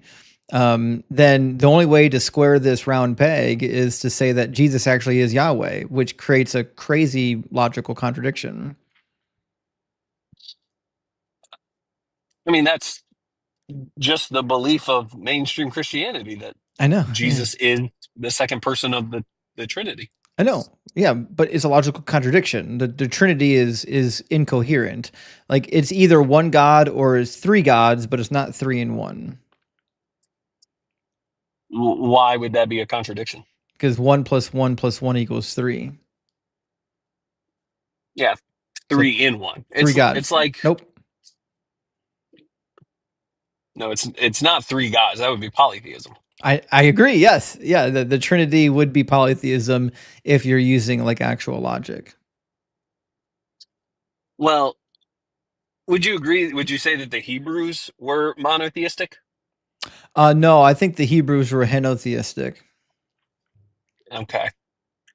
Yeah. No, In I was fact, going to say because we see in the Sodom and Gomorrah story, Yahweh on earth rains fire from Yahweh in heaven. no, it's not Yahweh on earth. It doesn't say that. That's Genesis 19. It says Yahweh rained down fire from Yahweh in heaven. It doesn't say that he was on the earth. In fact, if you read the narrative, it's quite clear that Yahweh appeared in Genesis 18 with two other angels. And then the two angels departed and went to Sodom, and Yahweh went back home to heaven. So it's just a clarification of where Yahweh is when he rains down the fire and sulfur. And the Talmud actually deals with this quite well, because there's quite a few instances where this type of sentence structure shows up. I think the earliest is in the lineage given in Genesis when it talks about Lamech. And Lamech refers to himself in the third person as well. So personally, I think like these little grammatical anomalies are just artifacts from copying errors. But that being said, there's so many of them, I would be reluctant to use one of them to dream up some kind of a trinity. Okay. I only have a couple minutes left, and Mhm. you seem very knowledgeable. I'm actually blown away with how much, like, you can just say, "Oh yeah, that's Isaiah 45." So I've had something that I've been really wrestling with. That I'm going to assume you've probably heard of. In Deuteronomy, do you know the scene where Elyon is distributing the nations? Yeah, 32:8. Yes. I've done a ton of reading, and it's all biased, right? At least the Christian. If you get it from a Christian source, it's biased to no. Monotheism didn't develop over time. It was always there. El Elyon is Yahweh. Yeah. But it doesn't seem that way. What do you do with that from your perspective? Okay, so there's a scholar who I think provides the best explanation for this problem. And for those who don't know, let me put it on the screen. Deuteronomy 32:8 says, when the Most High, that's Elyon in Hebrew, apportioned the nations, when he divided humankind, he fixed the boundaries of the people according to the number of the gods. Yahweh's own portion was his people, Jacob, his allotted share. So based on the reading of the text, basically it's suggesting that Yahweh was part of a pantheon rather than equivalent with Elyon. So that's how most people read this. Now, Mark S. Smith has done quite a bit of work on this. He's a scholar of the Bible in the ancient Near East. And he's written a book that you might want to check out. Give me a second. That kind of develops this this track into monotheism. The name of the book is The Origins of Biblical Monotheism, Israel's Polytheistic Background and the Ugaritic Text by Mark S. Smith. And he's no chump. I forget where he teaches at. It's like Oxford or Princeton or something. Give me a second to recall. Let's see. Mark S. Smith. Where does he teach at? Yale. He graduated from Yale. But where is he currently teaching? Let's see where it says. Blah, blah, blah, blah, blah, blah, blah. He went to Johns Hopkins. Then he went to Yale. He went to Harvard as well. Shit, where does he teach at now? He can't be retired. Princeton. Okay, he became the professor of Old Testament literature and exegesis at Princeton Theological Seminary. So, I mean, the guy's not a schmuck. But anyways, his general consensus is that originally Yahweh was one of many gods, as implied by this text and other texts. And then later, when the Judeans supplanted the Israelites as the dominant power, the Judeans basically converged the Judean Yahwistic cult with the El cult of the northern tribes. It would be worthwhile to read a couple books on the Israelite religious system. Most scholars nowadays believe that the Judeans and the Israelites were two separate nations, and that they didn't really have a shared cultural heritage like people want to think, and that they kind of combined their nation into one nation when the Assyrian Empire devastated the northern tribes, and many of them escaped into Judah for protection. They kind of had to merge their two ethnic and religious identities. And that's why we have passages that seem to be making excuses, like in Exodus chapter 6. There's a verse in chapter 6 that seems to be an explanation for why there's like two different names of God. It says, God spoke to Moses and said to him, I am Yahweh. I appeared to Abraham, Isaac, and Jacob as El Shaddai, but by my name Yahweh, I did not make myself known to them. So this is a later text, and it appears that the goal of this text is to explain why some of our people know about El and why some of our people know about Yahweh. And they're trying to say, no, it's actually the same God. But this particular text appears to be a much later text. Yeah, I think there's also a I can't think of the word. We try to reconcile, reculatory. What's the word I'm looking for? I think reconcile is a good passage, word. Yeah. There's also a passage in Psalms where they try to reconcile that Elyon and Yahweh are the same. Yes, yeah. There's actually a couple. In fact, in my cheat sheet, I've got a deconstruction cheat sheet. I've got a couple passages listed in the appendix of where they tend to conflate the names of God to make it appear like they're all the same. Give me a second to see where some of those passages were. My sheet's getting too long at this point. So there's a couple passages that seem to equate Yahweh with Elyon, which would be Psalm 7, Psalm 9, Psalm 18, Psalm 21, Psalm 47, Psalm 77, and then my favorites are Psalm 83 and Psalm 92. And Psalm 97. All of these psalms seem to be equating Elyon and Yahweh, and there's a couple reasons why this is the case. There is, if I'm being really charitable to the history of the Bible, I could say that this literally came from the Davidic United Monarchy, and suggest that what happened during the Assyrian invasion also happened during the United Monarchy.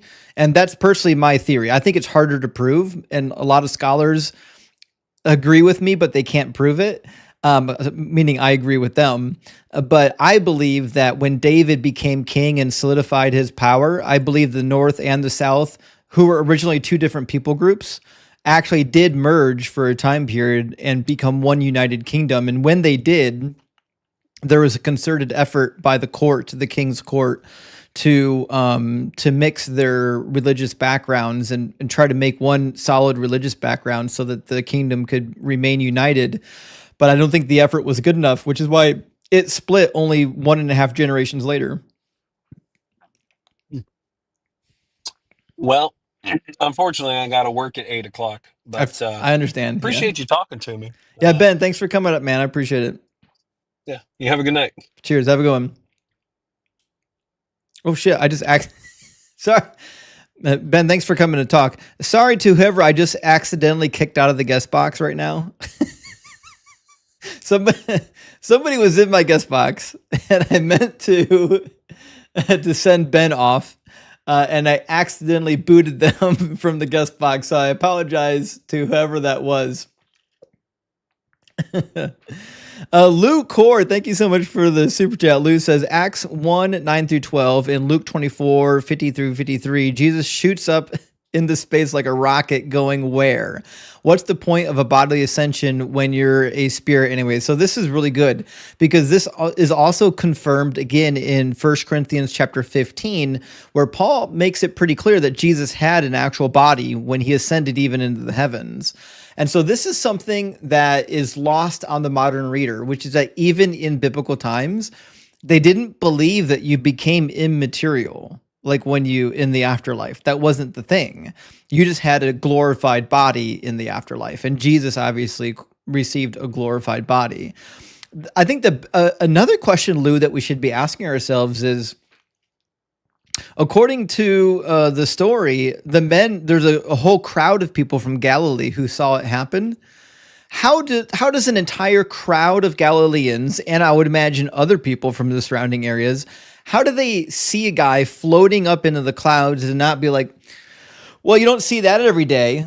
Maybe we should document this. That's crazy to me that nobody actually documented it except for his followers hundreds of years later. Sounds like mythology to me. And Ellis, thank you for the 99 super chat. Says, how many indulgences to Doug do I have to pay so that the Knicks can sweep the Eastern Conference Finals? Glad to catch you live. Ben, a minute. Well, Ellis, thank you so much for being here. And listen, I don't know what the indulgence is for Doug to give the Knicks the power of the rock. That being said, go Knicks. I'm all for it. I'd love to see the Knicks on top. It's been a long time. I remember there's a time period when I was a young man that the Knicks had a really good run for a while. I loved watching Patrick Ewing. There were some really cool players at that time period. I'm old. I'm for a million years old now, but I'd love to see the Knicks have some success. Praise Doug. And Hammond, thank you so much for the $10 super chat. It says, not a lot of people talk about this. Jesus in the Gospels behaves like a modern cult leader. We only have cult texts from the cult followers. It's like getting information about Hubbard from the cult. Nailed it. And this is something you'll learn when you study cults. Anyone that is teaching you that something horrific will happen to you unless you only do exactly what I tell you to. Nobody else has answers. Nobody else has truth. Only me. That's like the first sign of a cult leader. So you nailed it. And what Christians will say when you talk to Christians about this, they'll say like, well, yeah, that's what cults do as well, but it was true of Jesus. He's the exception. And so they'll try to special plead their way out of it. Master Machete, good to see you tonight, Fred. Thank you for the super chat. It says, numbers should be easy to get right. If it's inspired by God, everything should be easy. That's my opinion. I think if God inspired it, he shouldn't have stopped halfway. Like, if you're going to inspire the text, if you're going to do magic, just do all of the magic and make it all true. You know what I mean? Why are you doing half the magic? And the Kern, there we go. Sorry, the text is small on the screen. Kern, thank you for the super chat. It says, funny how much Christians thrive on ambiguity and muddiness and not solid facts, a religion of what if, and we can't know for sure, keeping you perpetual anxious. You're all right. And remember, the goal of apologetics is not to prove this stuff true. The goal of apologetics is to say it's possible. It's not impossible. You know what I mean? That's really the goal here, right? Because you can't prove any of this stuff to be true. And Adele, again, thank you so much, Adele, for the super chat. I appreciate it. Big W. Rock hard for Doug is now the one traveling, and it gives me the sad. But Justin is cooking, and that helps fill the void. Well, listen, best of traveling mercies from Doug to rock hard for Doug. And your hubby, Adele, let him know that we're thinking about him, and to remain rock hard, even if you find some turbulence on the way. And Johanna, thank you so much for the super chat. It says, no woman should believe in God. The 3 holy books teach men to abuse, disrespect, and treat. I think part of it's cut off. I think it says treat with total condescension all the women in their lives. You're not wrong. I mean, that's the truth of the matter. The Bible is not, it's not an egalitarian book. They don't do, I mean, look at all the verses about women. All the women, the only thing they're ever praised for is being hot. That's it. They have no value beyond being hot other than Proverbs 31. Hot and working hard. That's it. Blessed Goku says, classic, words don't mean words, apologetics. That is the go-to classic. And Dr. Joe's with us tonight. Thank you so much, Dr. Joe. Says, from guest sides, it's less of a debate and more of a resurrection attempt for dead arguments. Bazinga. Good one, Dr. Joe. I like that one. Thank you so much. That was a good one. And we've got some new members. Kane, welcome to the Kraken crew. And Dex just sent out 5 DZ memberships. Big W, Dex. I appreciate that. We're almost through with our super chats, guys. So try not to get backed up tonight. Johanna says, no man is more intelligent than a woman. Fuck, I agree with that 100%. Yes, we might have different strengths. Women are better at multitasking. Ergo, God should be female. Listen, we have done actual scientific studies. Women are better at multitasking, hands down. That's all there is to it. Cyber Deconstruction, good to see you, my friend. Thank you so much for the super chat. It says, how is a Trinity one if Jesus has a physical body and themes her doesn't? So we didn't get too much into the Trinity topic, but I'm with you 1,000,000%. The fact that Jesus has a mind, will, and a body and isn't somehow a completely separate God is crazy to me. Crazy to me. Also, make sure you're following Cyber Deconstruction on YouTube and TikTok. And Jim says, have you heard anything by Robert P. Jones, a very honest Christian scholar and author that writes about white Christian nationalism in the U.S.? I have not, Jim. I kind of wish I had now. Are they on YouTube? I'd love to know more of what they're saying. We need more Christians speaking out about white Christian nationalism. But no, I apologize. I don't know this particular figure. And Skeptic Frog, great name. Thank you for the 616. Hail Nero says, as I'm about to start the OXF, the Oxford Study Bible, love it. Are the Bible Viz project and Skeptic Annotated Bible good companion websites?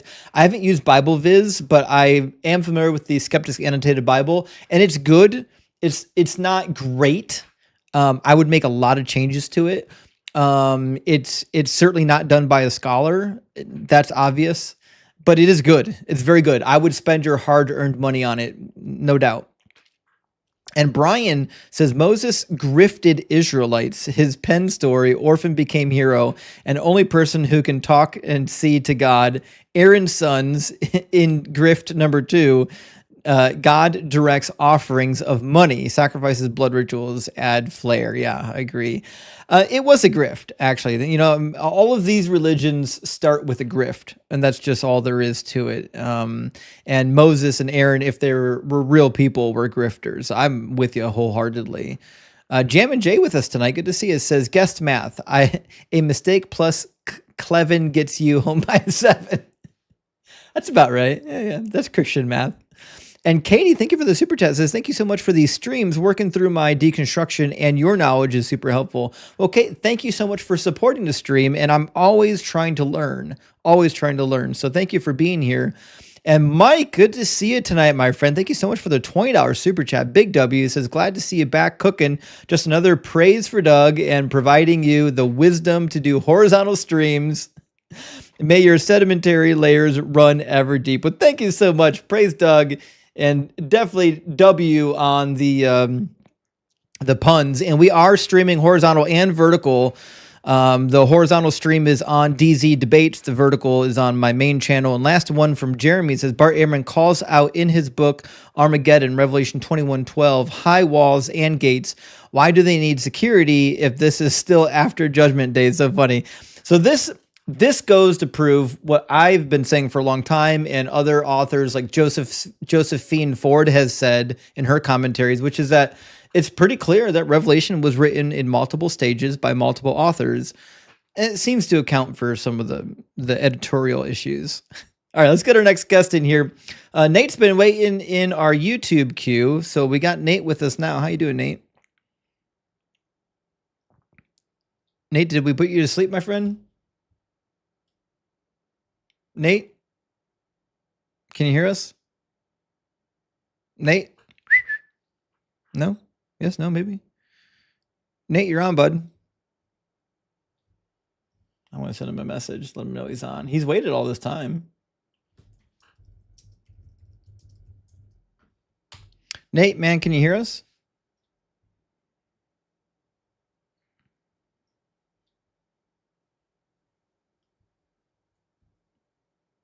Your microphone's muted right now. It shows that your microphone hardware is muted. Okay, sorry. There you go. Able to hear me? Yeah, we're good now. Yeah, how you doing? Thank you so much. Yeah, I know you asked the typical questions. Yes, I'm over 18. The Bible is ahistorical, so yeah.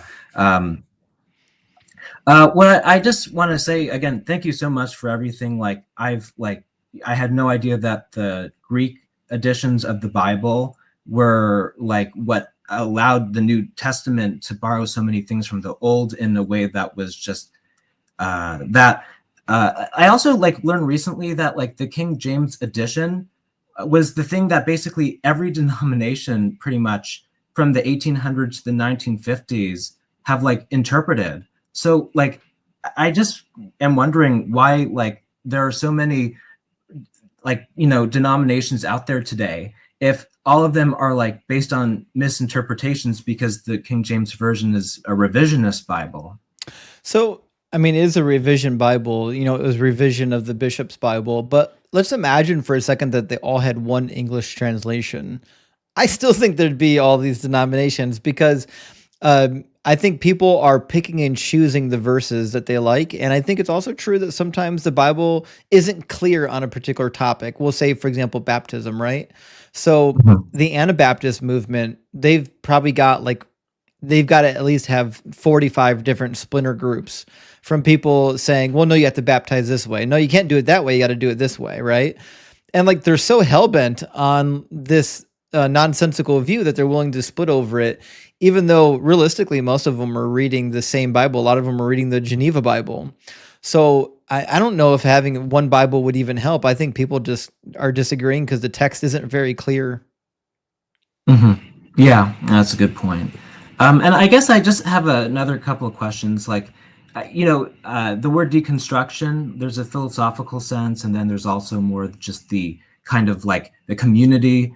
I know that the way I think of deconstruction, in many ways, even just the religious institutions themselves are deconstructionists, like sort of like the people you least expect, because they're the ones who have initially, made these dogmatic positions. And I guess my question is, like, obviously this is a place for deconstruction, but what is like the best way for, like, for community and for these things, how to get, reintegration the right way, if that's something that or it's just kind of like none of us are really sure how to answer? So that's why we have a Discord community for people that are deconstructing. It's just a big community. And when you're in seminary or Bible college, the goal is deconstruction. And then they are going to give you the tools to reconstruct in a way that works for you. Like, most people are confused because they think you're going to go to seminary and they're going to deconstruct you and then they're going to reconstruct you. But that's not really what they do. Most good seminaries give you the tools to be your own theologian rather than trying to teach you what to believe. If you go to a seminary or a Bible college and they're teaching you this is the correct theology, then I would get far away from that Bible college. That being said, outside of mainstream academia, there's not a lot of places where you can go for deconstruction other than you're already here. You're it, Yeah, I discovered you last week, and it amazes me, like, how many times, like, people are like asking you questions for the first time, and you have hours of content where they're asking the same questions. Like I just don't know, is it like an ego thing, or it's like I just cannot for the life of me even begin to think, like, how can I just, like, not even have suspicion, like, that, like, maybe this person has actually said what I've said, because you've literally had so many hours of it. Like, are these people just like, it's just the Dunning-Kruger effect all the way? Or is it like they just really think that, like, the idea that anything that isn't inside their religious group is anything outside of their religious group is just, they don't even have a theory or something? It's like, I think it's a little bit Dunning-Kruger. I think it's also a little bit of the books and the people that they're listening to have prepared them incorrectly. So, for example, when I was a young Christian and I was reading apologetic books, a lot of the framing of the apologetic books is like, the atheists are stupid, they don't know anything, their arguments are bad, and then they straw man all the atheist arguments, and then they say, atheists have no answers for these arguments, right? So then you're like really excited, and you're like, oh my gosh, atheists have no answer for this. And then, like, the first time you go to an atheist and make one of these arguments, it turns out they've got lots of answers for it, and they're actually better than the straw man put together by the books. And so what happens is, like, they come in blind and then they're caught like a deer in the headlights because the books that they're reading are leading them astray. It's giving them a false confidence.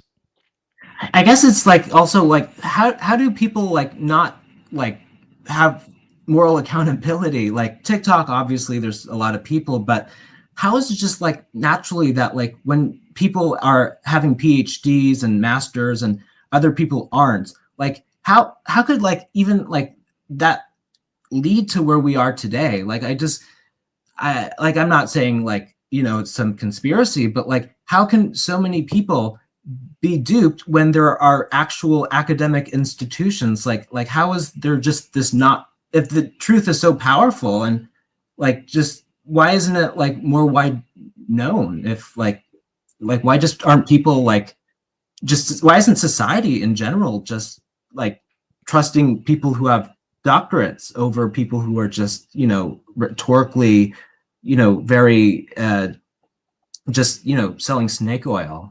Well, I think the problem is, like, the work that the scholars are putting out are very hard to digest by non-scholars, and it's hard for them to cross over into the mainstream because you have to have like a baseline of knowledge. So it's kind of like, I've got a background in a career in electrical engineering, and I design machines, right? I couldn't just go to a random Joe off the street and start talking to them about machine design. They would have no idea what I'm talking about. I could give them some basic electrical theory because they've seen electricity before, right? So part of the problem with biblical studies is so much of it is high-level specialized stuff that when you do talk to normal people, you have to use the lower level. You really have to go shallow. You know what I mean? So like the real good stuff, the real fun stuff that you learn in academia, is hard to translate that into real world society because they're already so shallow. They're not. You can't just throw them in a deep end. Yeah, I mean, it's just like also like there's just so much rich stuff that it's like I feel like I can't unsee these things like the Epic of Gilgamesh and Enuma Elish. Like when like I don't like when I've talked to others and it's like I don't know how some of these people can't unsee these things. Like it's like this awe like a stunning painting. Like these people are like I know maybe this is for like a psychologist, but like what is going on in their like what is their like unconscious psyche doing to not see and process what I'm seeing, because it just seems so natural when I see it. Yeah, I mean, realistically, no one's reading that, right? Christians can't even read their Bible. They're not reading extra biblical literature. Yeah. I think that's part of the problem. And that's why so many people deconstruct when they get to seminary, is because you have to read the parallel text. You have to learn the language. You have to, so like they call seminary the cemetery for a reason, is because when a lot of people see how the sausage is made, they're not, they can't really hold on to the faith anymore. But listen, Nate, yeah, I'd love to have a longer chat, but we got to keep the debates flowing. I understand. Thank you so much. And yeah, looking forward to all the things you've published. Thank you so much. Thanks so much, Nate. Join the Discord, friend. Thank you. Cheers. W Nate for deconstructing. It's hard, you know, and I don't think for a lot of people, I don't think they know they're allowed to as well. You see what I'm saying? Like they've been programmed to think that they're not allowed to ask difficult questions, or when they do ask difficult questions, their pastor dissuades them. Beandogs, good to see your friend. Beandog says, "Let's cook, baby." That's exactly what we're going to be doing. And TY, thank you for the $2.99 super thanks. I appreciate that. And Larry, thank you so much for the $6.66. Big W, Larry. I appreciate that. We're going to try to get Ozzy in here with us. Larry says, "Thanks for the pretzeling guests. So fine, man. Pretty work." we got more pretzeling left to do. Fine, man. Pretty We're work. gonna see it. Ozzy, I don't know what's happening on your end, but you got a really bad echo. What is that? What's happening? Ozzy, I don't know what's happening on your end, but you got a really bad echo. What is that? What's happening? Ozzy, I don't know what's happening on your end, but you got a... Okay, Ozzy's getting a phone call apparently. Ozzy, fix your phone call. Swipe away from the app and come back. We'll get it figured out. Or just leave. Okay, I guess he couldn't handle it. I still haven't adjusted my green screen. My green screen is still gritting out my teeth. I got to actually adjust that so it's not doing that, or maybe change my color profile. So Ozzy, I don't think you're actually in the box anymore. So let me turn that off. Well, it says you're in the box, but you're clearly not. I'm going to drop you. Come back when you get your connection. You waited all this time. I want you to actually be able to speak to us. And Mike Bowen, thank you so much for the super chat. Says, "Always rock hard for Doug, but when the stream is on, I'm busting for Justin." I love it. I love it. That's great. I appreciate that. Good usage of words. Big W. And S, good to see you tonight, friend. Says, "We really need an I used to be an atheist counter." You're not wrong. We actually should get an I used to be an atheist counter. That would be fun. All right, we'll try to get Ozzy up here again. And Marduk is with us tonight. Good to see you, Marduk. Thank you for the $4.99 super thanks. Big W, friend. And last one from Boop and Boom. Good to see you, Boop. Says, "Old Testament prophecy, rah, go team. The Cleveland Browns are for sure going to win the Super Bowl next year. Surprised they don't. New Testament cope." You nailed it. You nailed it. The same way I cope with the paper bag over my head every year and the Cleveland Browns is the way the New Testament is dealing with the Old Testament prophecies. How you doing, Ozzy? Good. Is the echo gone? Yeah, I think we're good. Yeah, I don't know how that happened. That's bizarre. Sometimes that happens when the TikTok app is just kind of on the fritz, or like if you get a phone call while you're online? Yeah, it could have been something like that. But Yeah. so yeah, I'm literally I'm here because a good friend of mine asked me to come up and have a conversation with you. I'm a Christian apologist. She said that you're pretty well educated and thought it'd be an interesting conversation. Certainly would be interesting. Is your friend a believer or not? Yes, we both are. Cool. So Yeah, we're both you gave biblical me Christians. sure. So you gave me the background information. So I guess I would start out with the question: is what would be like a good argument or evidence for the Christian God being real? Well, so can we pause on that? Because I wanted to actually talk about the prompt first, if that's okay. Sure. I mean, I figure that is part of the prompt, but go ahead. Well, yeah, so the prompt is your God is imaginary, prove me wrong. And that's always bizarre to me when I see something, because you see people like go to college campuses and make a claim and then say, prove me wrong.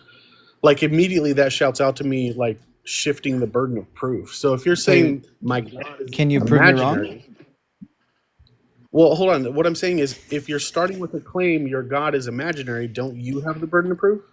We both have burdens of proof here. So my claim is that you can imagine your God and nothing more. Your God seems to exist in your head, and you can't demonstrate your God to exist outside of your head.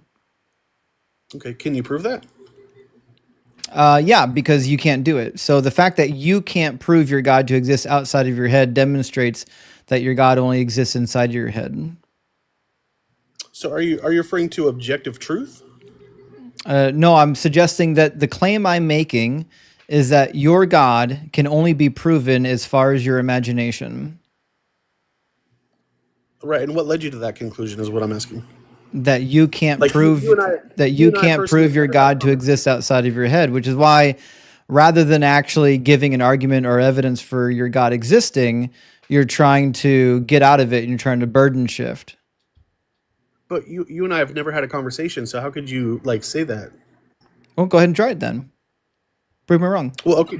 Do you agree that the claim is unfounded then? No. Well, I mean, how do you justify that then? Well, prove me wrong. Yeah, and that's the point. That's what I'm saying. So you can't do it then. No, that's not what I said. I'm saying you're It's not starting off. it's not a burden shift. It's my initial claim. My initial claim is prove me wrong, and I don't think you can do it. Right. So if I said you don't have $100 in your pocket, prove me wrong. Like, do I have? Is that a justified belief for me to have to begin with? That you don't have $100 in your pocket? Well, it depends on how rare that circumstance would be, right? So, for example, if you were someone that would have no access to $100, then I would say that's a pretty justifiable claim. But $100 is actually pretty quite easy to get a hold of. Now, if you said if I said you don't have 15 pounds of gold in your pocket, I think that would be a claim that requires a whole lot less burden shifting to get around. But you're actually proving my point for me. So the whole time you've been up here, what you've done is you've suggested that you can't actually prove your God outside of your imagination, which, as far as I can tell, just reinforces what I say. Now, that being said, there's lots of good reasons to believe that your God doesn't exist. Okay, but again, even that conclusion is unwarranted. You're No, it's assuming not. because we haven't got to that conclusion yet that I can't do it. Well, prove me wrong then. Well, do you understand that's a non Well, sequitur? if you can do it, maybe you should do it.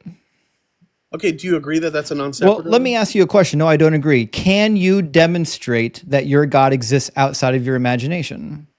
Okay, if it's not a non sequitur, It's what are your just premises? it's just a yes or no.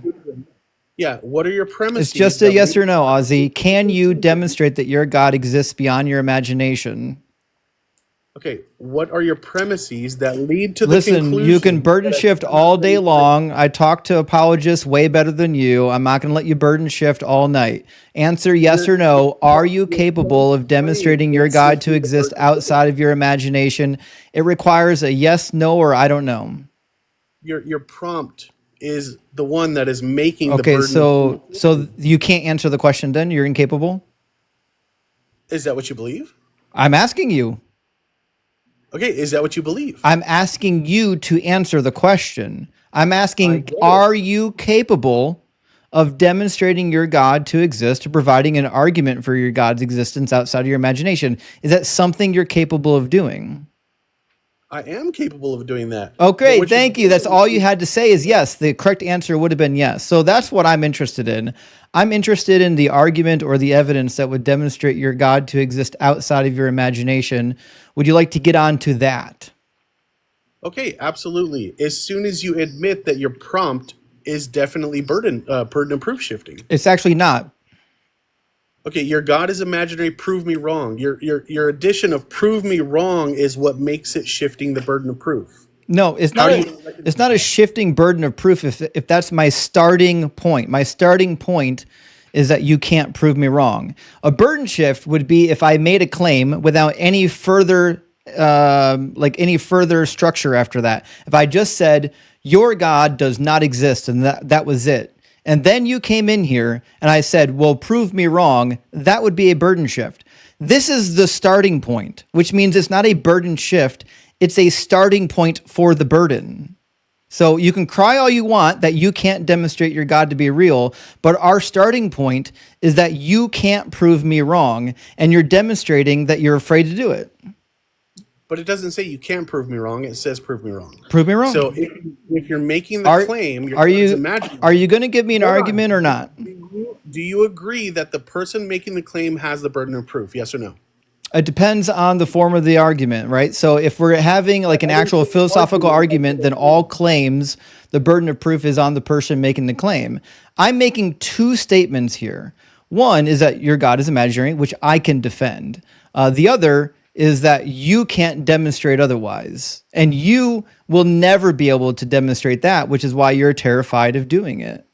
Okay, we'll start with proving the first one. Your God is imaginary. Prove my God is imaginary. Okay, so part of that is where we started, which is you can only imagine your God. You can't actually demonstrate your God to exist in real life. Part number two is that number two, because you're terrified of doing it. Okay, that's a non sequitur. How are you not embarrassed? Then do it, Ozzy. How are you not embarrassed for saying that? That's a non sequitur. Then do it. So I said, how do you prove my God is imaginary? And you said, because your God is only in your mind. I said, that's only point number one. Trust me, I've got lots of reasons why your God is imaginary. We've just begun. So I just want to point out for the beginning of the conversation that you're unable and unwilling to defend your claim, which is that you can prove your God to not be imaginary. So I'll move on to point number two, which is the argument for why your God is imaginary. Your God is imaginary because he has contradictory traits. Why are you moving on to point number two when we haven't proved point number one? Point number two is for the original claim. Why are you moving on to point number two if you haven't proved point number one? Because point number one is the fact that you're unwilling to demonstrate the thing that you claim to be true. That's not what non sequitur means. Point number two in my argument. Non sequitur means. Point number two in my argument is. Do you believe non sequitur means? Point number two in my argument is defending the original claim, which is why your specific God doesn't actually exist. Would you like me to give you the argument for why your God doesn't exist? We're not there yet. We literally are there. You've been trying to, this entire time, you've been trying to get me to make a case for why your God does not exist, and we're finally there, and now you don't want me to do it. It sounds to me like you don't want to engage in a good faith dialogue no matter what. So let me just so we're clear, point number one is that you're unable to defend your claim, which is that your God is demonstrable outside of your imagination. You're unable or unwilling to defend that claim. That was point number one, and you're demonstrating it to be true. So I moved on to point number two, since you're unwilling to engage in point number one. Point number two is, yes, I have lots of arguments for why your specific God is not real. Would you like to hear the arguments for that, or do you want to run away from that like a coward? I would like you to prove point number one before moving on. Can you do that? You proved point number one.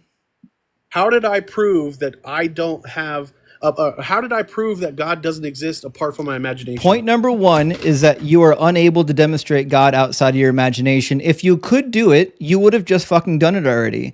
If I could do it, I would have done it already. The fact of the matter is, you're not capable of doing it, which is why you won't do it, which is why I've moved on to point number two, which is defending my main argument, which is why your specific God doesn't exist.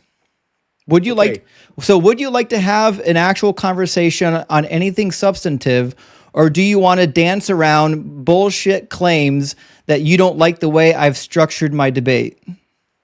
No, I don't care how you structure it. Okay, so do you want to get onto something of substance? Do you want to let me finish? No, or you just want to No, you don't want to let me finish? No, I don't. I want you to engage in a dialogue of substance. If you're afraid of having the conversation, kick me. Nobody's afraid and nobody's kicking you. You're going to run like a coward like everyone else.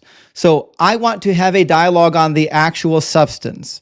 I want to stop having a stupid dialogue on you don't like the way I've structured my sentences or my argument. I want to have the dialogue. Would you like to have the dialogue about why your God does not exist? Is that something you would like to do? Absolutely. Prove God doesn't exist. You know, your specific God. Yeah, the God of the God of the Bible. Fantastic. Is it your belief that the God of the Bible is all-knowing? Okay, asking me a question isn't proving that God doesn't exist. Prove to me God doesn't exist. I have to know exactly what you believe about God before I can take the argument against your God. So, do you believe, according to your reading of the scriptures, that God is all-knowing? Yes. Okay. Do you believe, according to your reading of the scriptures, that God is all-powerful? God is God can do anything logically possible. I wouldn't say all-powerful. Do you believe, according to your reading of the scriptures, that God is all good? God is perfectly moral, yes. Fair enough. Do you think he's perfectly just? Yes. Okay. And according to your reading of the Bible, if the Bible says things that are untrue, what would that say about your God? Like, it's a hypothetical, keep in mind. If the Bible said things that were not true, what would that mean for your God? Well, what do you mean by not true? Because there's things in the Bible that people have said in the Bible that were not true. Like quotes of things that are not true. If God or Jesus or the author of the gospel says something that is just flatly not true, what does that mean for you in your theology? Well, it would depend on the claim itself. Like, so if Jesus says something that's not true, you don't know what that means? Well, I don't know that Jesus ever said anything that was not true. I believe everything Jesus said is true. Let me start from the beginning. Do you believe the Bible's inerrant, yes or no? No. Okay, that's all I needed. Okay, so let's get on to the actual arguments. So, for example, this idea that God... actually, let me clear up one other thing. Do you think that your God exists outside of space and time and whatnot? God exists ubiquitously. Outside of space and time? That's ubiquitous, right? Well, not necessarily. Ubiquitous just means it's everywhere. Right, everywhere. Yeah, I'm talking about outside of space and time. God exists everywhere that's possible for God to exist. Okay, you can avoid the question. We know what you mean. So anyways, so argument number one then against your God is that your God is not all good. You want to hear the argument? I do. Okay. Can an all good God cause unnecessary suffering? Well, you're getting into some very subjective terms now. First of all, what do you define as good? I've defined good as not containing unnecessary suffering. Can you give me an example where unnecessary suffering is ever good? Hold on. Give me your definition of good again. My definition of good excludes unnecessary suffering. Does your definition of good include unnecessary suffering? Why does your It's crazy that you can't actually answer my question, Ozzy. I'm asking you a simple question. Can you be all good while causing unnecessary suffering? And you're trying to give me a politician's answer. What I need is a yes or a no. No. How did you reach the conclusion that your definition of good is objective? You can keep saying I'm avoiding the questions. I'm answering the questions. You don't like my I told you my definition of good excludes unnecessary suffering, which is why I'm asking you to clarify your definition of good. Does your definition of good include or exclude unnecessary suffering? Because it might be that we have different ideas of what good means. So please tell me, does your definition of good include or exclude unnecessary suffering? Okay, my definition of good is not my definition of good, okay? I don't care whose it is. Give me the definition you're working with. Okay, everything that correlates to the perfect moral nature of God is what is good. Yeah, Everything does it include unnecessary suffering? That was the question. If there is unnecessary suffering that exists, it's not because of God. It would not be from God. My question is, can somebody be all good while causing unnecessary suffering? I'm not giving you the argument yet. I'm asking you a question. Okay. Repeat it one more time, because I just want to make sure I'm answering the right question. Can somebody be all good and then also cause unnecessary suffering? No. Thank you. That's all. Listen, you wasted 5 minutes on that. All you had to say was no 5 minutes ago. Okay, so we both agree that part of being all good means that you don't cause unnecessary suffering. Now, let's get on to the actual argument of natural evil. So, in your interpretation then, why do we have natural disasters that cause what I would classify as unnatural or unnecessary natural suffering? Okay, but you agree that's subjective, right? Listen, everything's subjective. We design what words mean. Okay, is that statement subjective? Everything is subjective? All things that are in the English language are subjective because we've determined what the words mean, which means it is by definition subjective. So I'm asking you, in your worldview, what is the explanation? Ozzy, listen, I'm not going to let you dodge every single question. You can cry all you want about not wanting to answer the question, but I will ask you the same question 500 times until you actually answer it. You're not going to be a coward here. Listen, I know you're cowardly. I know you don't have any actually Holy Spirit power because you're a coward. So it's just, it's your statement challenged. Go ahead and kick me. It wasn't a statement, asshole. It was a question. I'm asking you, do you have an explanation for natural disasters? It's not a statement. It is a question that you've dodged. Do you have an answer for it? Okay, so when you say natural disasters are unnecessarily harmful or causing unnecessary harm, I'm asking you, is that objectively true? It doesn't matter if it's objectively true. I'm asking you, do you believe that there's an explanation for the natural disasters, and do you think they're necessary? Okay, so do you believe there is objective truth? I'm asking you the question. You're going to answer it or ask you 100 times till you do. Do you believe that natural disasters are necessary? You believe truth is objective. You're not going to reframe every single question I ask you. Do you believe that natural disasters are necessary? You don't want Listen, you can be a coward all you want. It's not a statement, it's a question. You're not challenging my statement. You're running from my question. My question was really easy. Do you believe that natural disasters cause unnecessary suffering?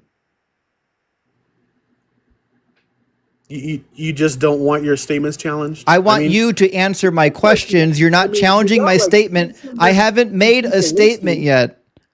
You haven't heard it. You haven't made an argument against my statement. You're running from my question. Just answer the question. Do you believe that natural disasters are necessary or unnecessary?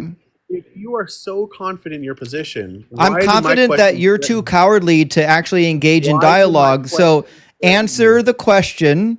Do you believe that natural disasters are necessary or unnecessary? You have over 600 people listening to you. Why are you not confident? Way more than 600. I've got about 2,500 people watching this between YouTube and TikTok, and they're watching you desperately avoid answering any question possible. So back at the bar, the question is again, do you believe that natural disasters are necessary? If you are so confident in your position. So I'll ask you for the last time, since you're too much of a coward. I'm not going to ask you again. Will you answer my question about natural disasters being necessary or unnecessary? if you are so confident So you're in your not. position. Okay. Well, thank you for letting us know that you have nothing to offer. You're welcome to come back when you're ready to have an actual adult conversation. It's clear that you're not prepared for that. Shit. How hard would it be just to say yes or no? He's terrified of engaging in the actual dialogue. No idea what's happening. All right, let me grab a couple of super chats, friends, and then we'll move on to our next guest. Kenosi says, God is a man-made concept. I agree. You're focused only on the Abrahamic concept. No, I'm not. In some culture, an animal can be God. There's even an Akon rock God. You have no idea. You haven't been watching my stream at all, Kenosi. I will do literally any anti-God concept. The Abrahamic God is just the most popular, which is why we're endlessly talking about it. Mostly gizzards. Thank you for the super chat. W66 says, I used to be an atheist like you till I took an arrow to the brain. Yeah, you nailed it. And Texas Panhandler, good to see you again, says, Doug's prophecy came true. It always does. It always does. You prophesied that this would happen, and here it is, pretzels. And Brian says, present your evidence. This is embarrassing. You mean Aussie. Aussie, present your evidence. First of all, he wasn't willing to present his evidence. He wasn't willing to answer questions. All he wanted to do was endlessly redirect the conversation into like stupid gotchas, because that's all. Listen, presuppers have no argument. They have nothing.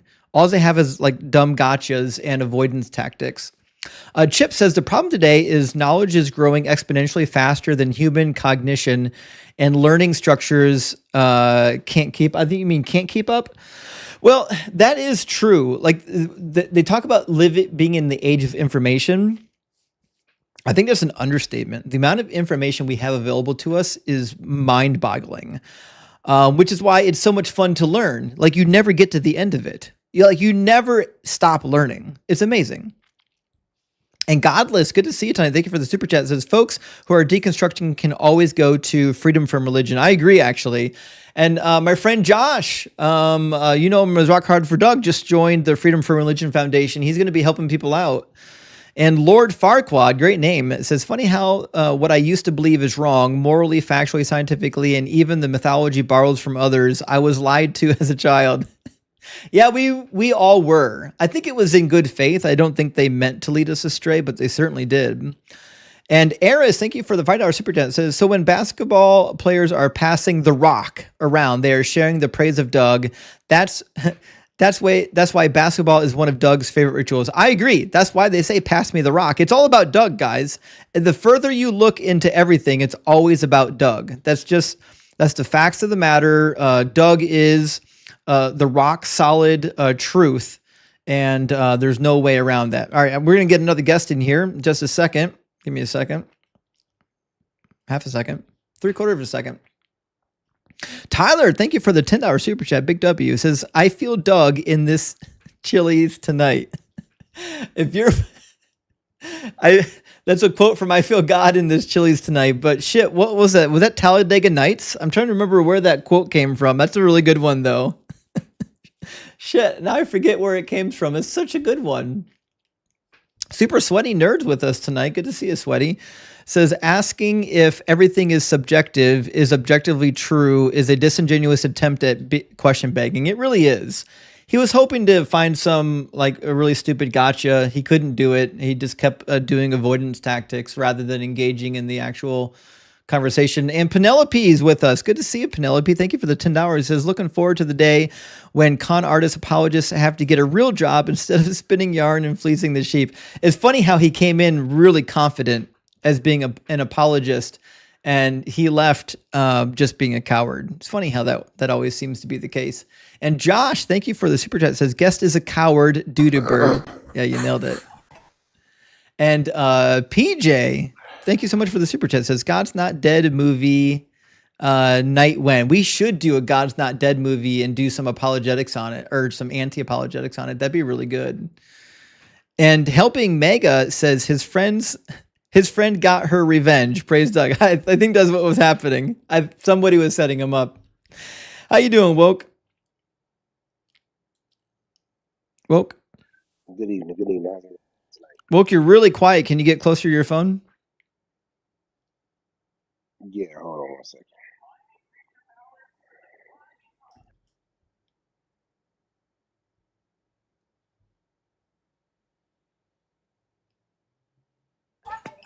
Okay, is that clear? That's better, yeah.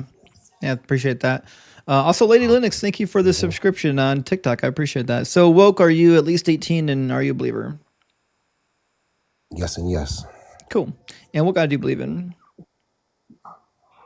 The God of the Bible. Cool. And what would be the most convincing evidence or argument for the Bible God being real? His word. Sure. And what about the word demonstrates that God is real? The origins story. I feel like a lot of science proves the origin story of the holy text. Can you give an example? So something I've always kind of floated around and haven't really got a good answer for was lunar recession. It kind of destroys the whole evolution scene and theory. Evolution has nothing to do with the moon. I mean, other than our sleep cycle.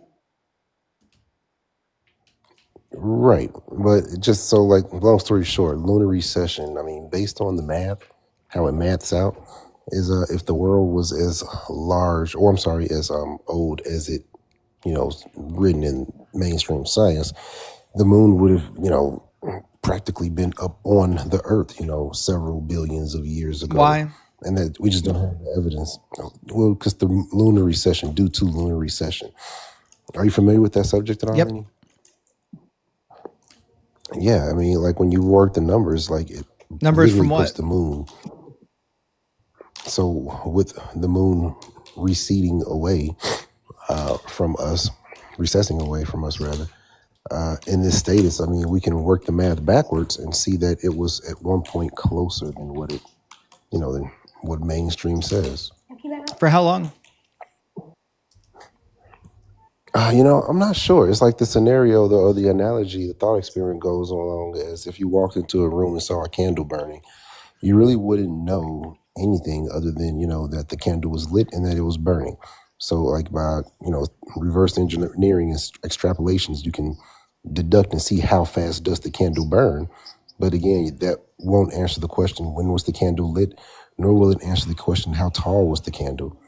Right. So, I mean, like scenarios like that, dynamics like that kind of, leave an unknown for man to figure out. But when we turn to God's word, it kind of clearly lays it out for us, like the origin stories. I don't think so. I don't think the Bible gets a lot of stuff right.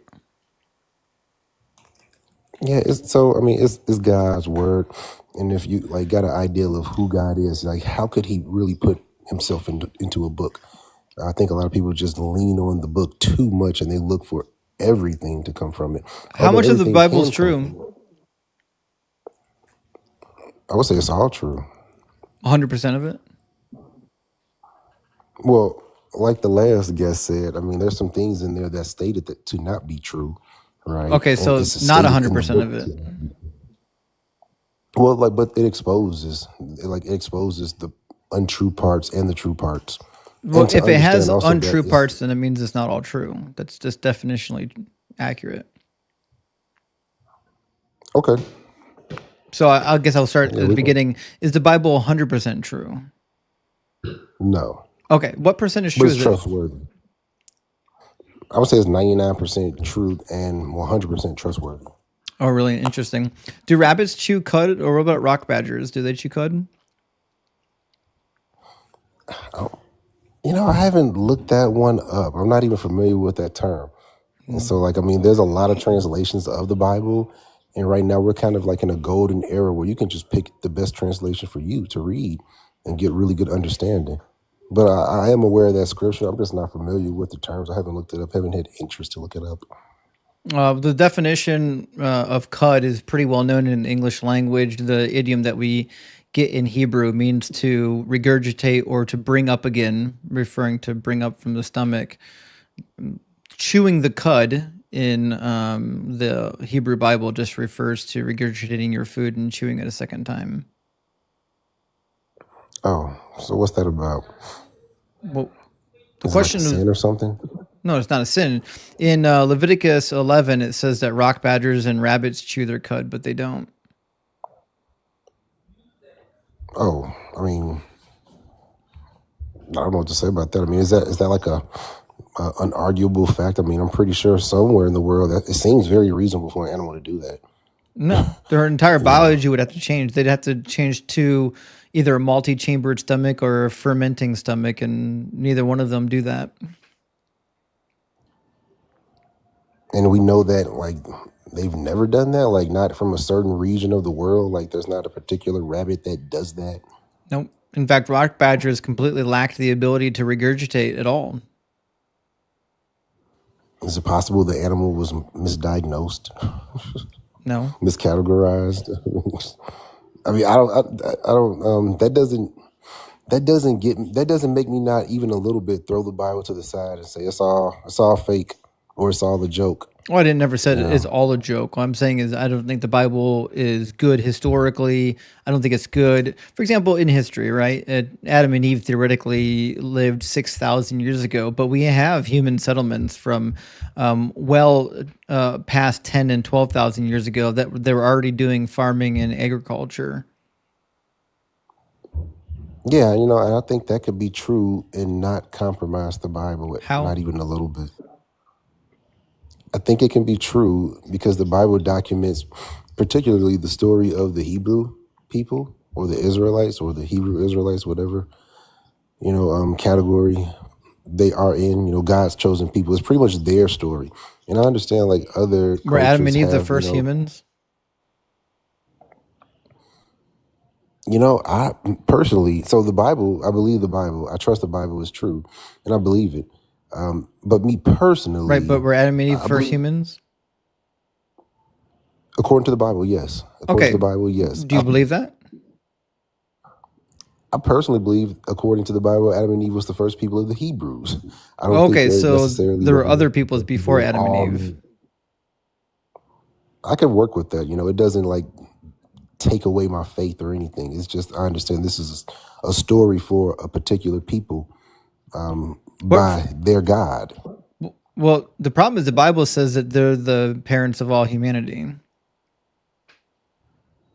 Right. It also says after the flood of Noah, like all men had come from, Noah and his sons as well. So That's right. it's So- like we're kind of like, hmm Mhm. So the Bible can't be No. true then. Well, yeah, it's still true. It can still be true. Can't be. To say that all humanity comes from Adam and Eve, but to also say that, after the reset, all humanity comes from Noah and his sons. I mean, it's still kind of holding true. Well, then how in the world did we have human settlements 12,000 years ago? Well, I believe that those settlements was outside of the area where the Bible was being documented. That will be part of their culture and history. And if their culture and history had a true, living, powerful God, that God would have preserved their word and allowed it to propagate throughout history. A lot of religions have fallen to the wayside, and it's like this one here is for some reason just kind of keeps on trucking. And like it's really old. It's evolved. Like it's one of the few religions that have literally evolved. Read Genesis And 3:20 it's for like, me.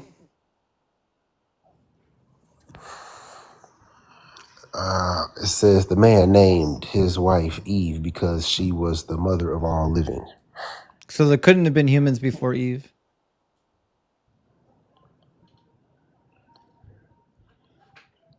I mean, there's a lot to unpackage in Bible scripture. I mean, that word, the mother of all living, I don't know for sure, but it could easily be speaking to like, some spiritual sense, like the mother of all living in spirit. Right. of Words God, don't mean words, of course. Yeah.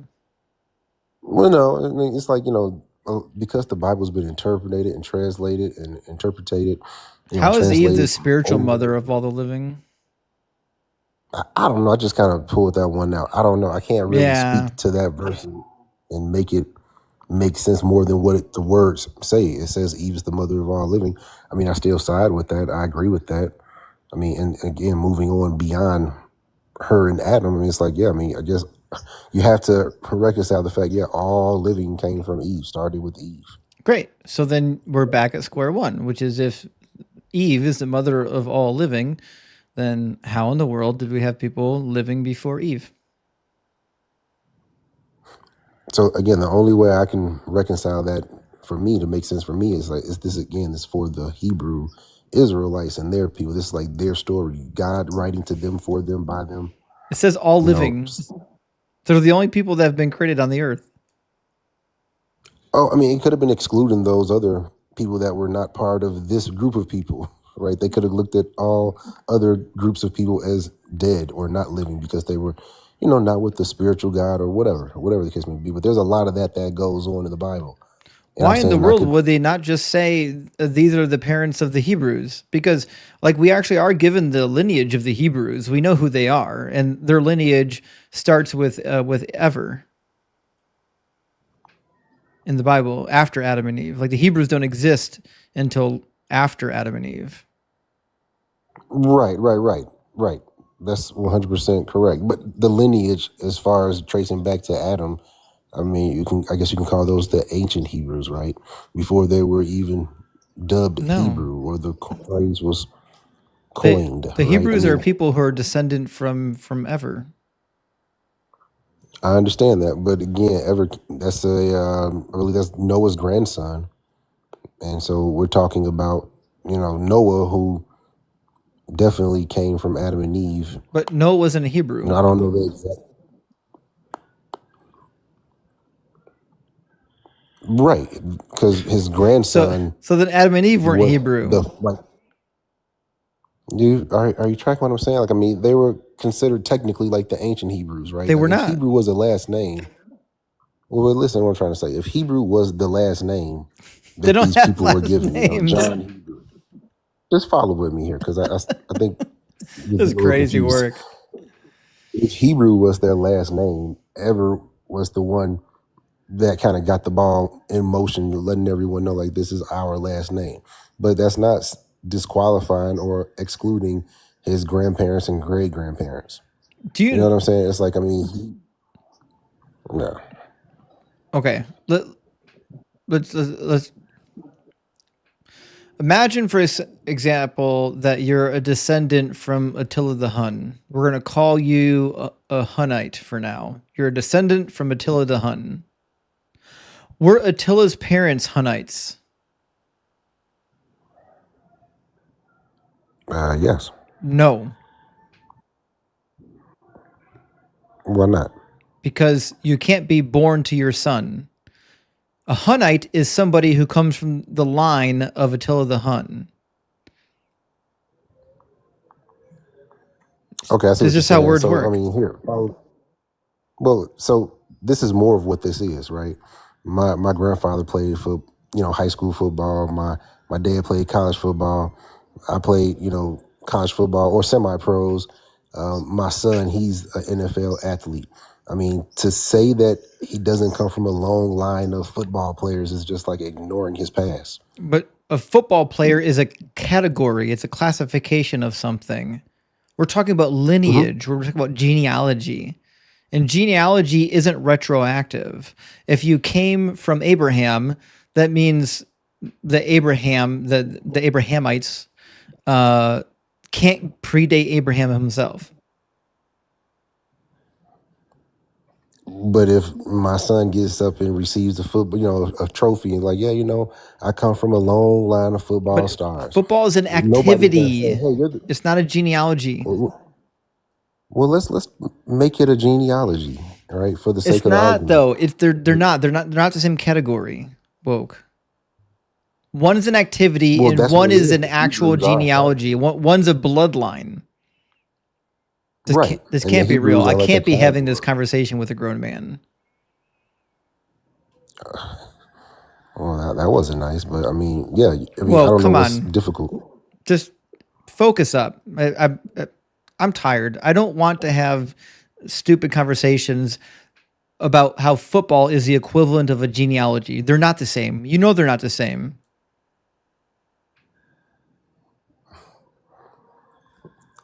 All right, stay on the you're level. discarding. You're Genealogy and football are not discarding. the same thing. Okay, so let's leave that Okay. alone, and I So accept somebody that who is you a are Hebrew discarding. is somebody of a particular genealogy, correct? Yes, Okay. same lineage. So you can't be Hebrew if you predate the first Hebrew. Sure. Okay. Finally, we're on track. Okay.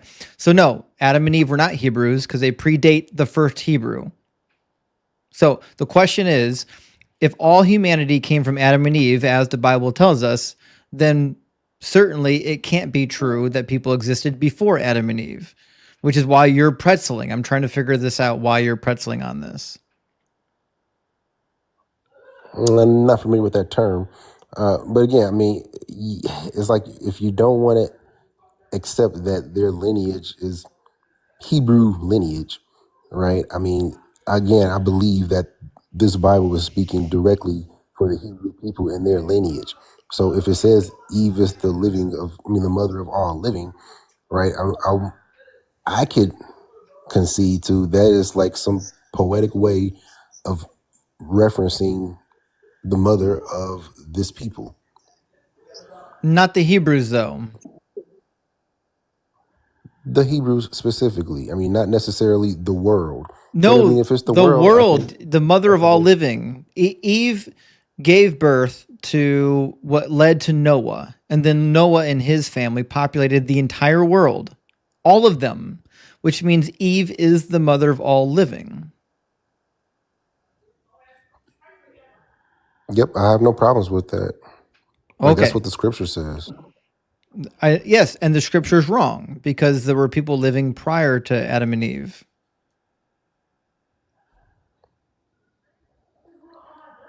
Okay, I mean that's kind of where we're like, I guess not seeing. I mean, I'm not necessarily disagreeing with you, but again, I believe that the Bible doesn't have to be compromised if people are documented to live prior to Adam and Eve. I don't think it compromises the Bible at It all. does. I think the Bible is the Bible, and that's what pretty much says. Like it wouldn't. The earth didn't It's exist not. until just a couple days prior to Adam and Eve. How can you have humans on an earth when the earth didn't even exist? What are you trying to say? The earth was created 6 days prior to Adam and Eve. Okay. How did humans live on That's the what. earth 6 days prior to Adam and Eve when the earth didn't exist? Okay. There's like a lot of theories on that as well. That's like not all the way clear. There's like a gap theory. I'm not like a co-signer to this camp, but it kind of like allows for this to be in the gap theory. There's a explanation that each day that God went in creation was represented by like 1,000 years. So it's not necessarily 1,000 days. It's just or I'm sorry, 7 days is more of 7,000 years. Again, I don't co-sign to that, but it's like, I mean, for people looking for truths and answers, like you can definitely put that one down as like one of the truths if it makes you, feel good. I don't think that's a great argument, but I don't think we want to waste a bunch of time on defining the Hebrew word yom. That being said, Dr. Joe, thank you for the hand hearts. Let me ask you a question. Do you think that it's ever okay to, for example, commit genocide? Absolutely not. Interesting. Under any circumstances? I know where you're going with this. The God of the Bible instructs warriors on a few occasions to commit acts of war and collect prisoners of war. So if we just keep that in this context, I think that's like, kind of like a no-brainer. Well, it's interesting because you initially started by saying, no, there's no good reason for genocide. Now it sounds like there is good reason for genocide. Well, I'm aware of what's recorded in the Bible. And yeah, I mean, I would have hated to be a part of that time era. Like, man, that's some terrible times. But so there are occasions where genocide is okay.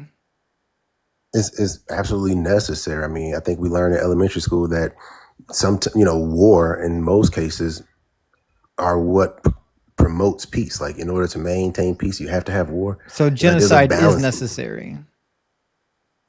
Not genocide, war. No, War. genocide. I'm talking about genocide. Genocide is when you get rid of a whole people group.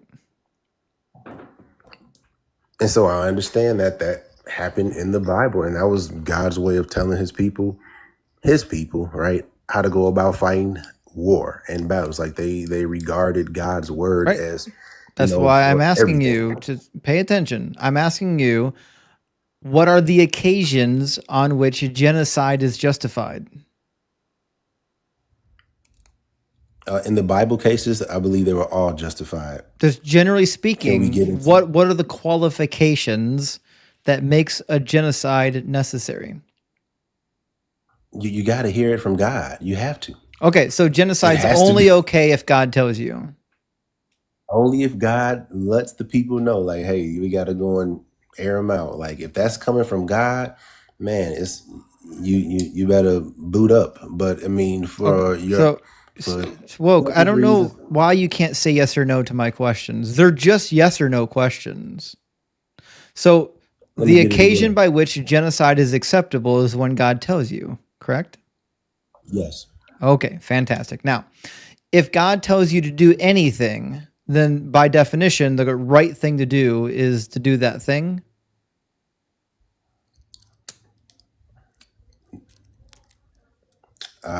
So yes and no.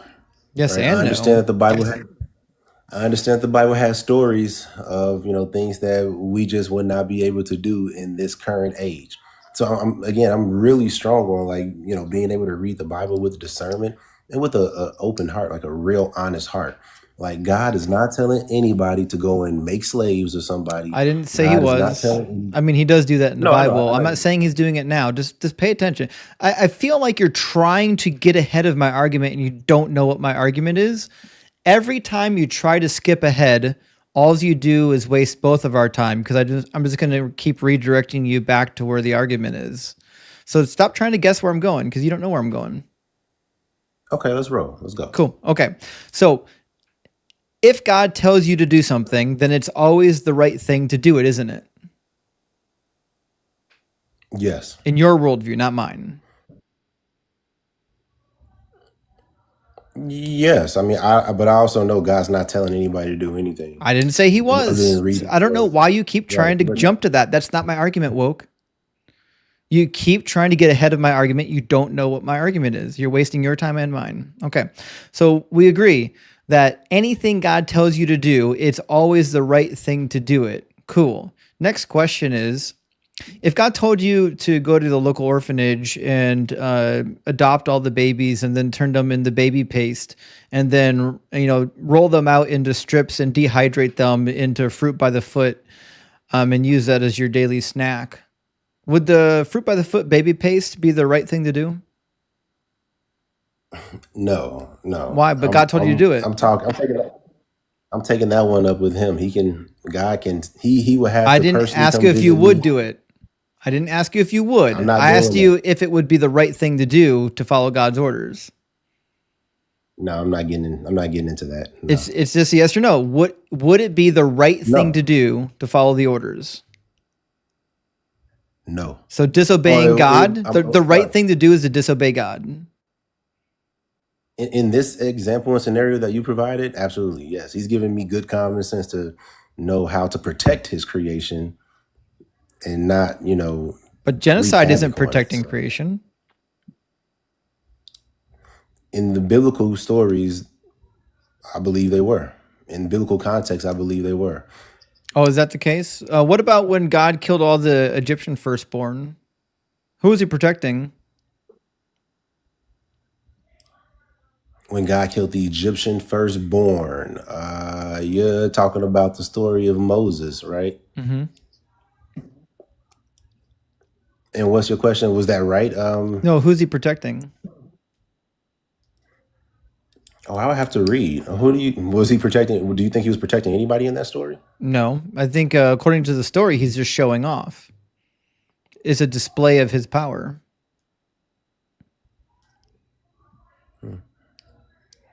I disagree. I see God like a chess player, and us down here is like checkers players, and we're just not going to be able to comprehend chess moves when we only play checkers, If right? So I mean, if God was evil, could you know it? yeah, How? yeah, through His absence, right? If you were You just praying and described calling, the God of the Bible. He's absent, yeah, and evil. no, that's not the conclusion I've made or got to. But yeah, if you were praying and you did not hear a word back, nothing came through, nothing. Yeah, I think that's a really bad place to be. But to be able to at least pray on God to God, even if you're not a praying person, to have a little bit of reservation in your heart for Him, I think that's really needed. I mean, that's really all that's needed in this life, just a little bit of space for Him. Well, that's And not true. everything else will fall into place.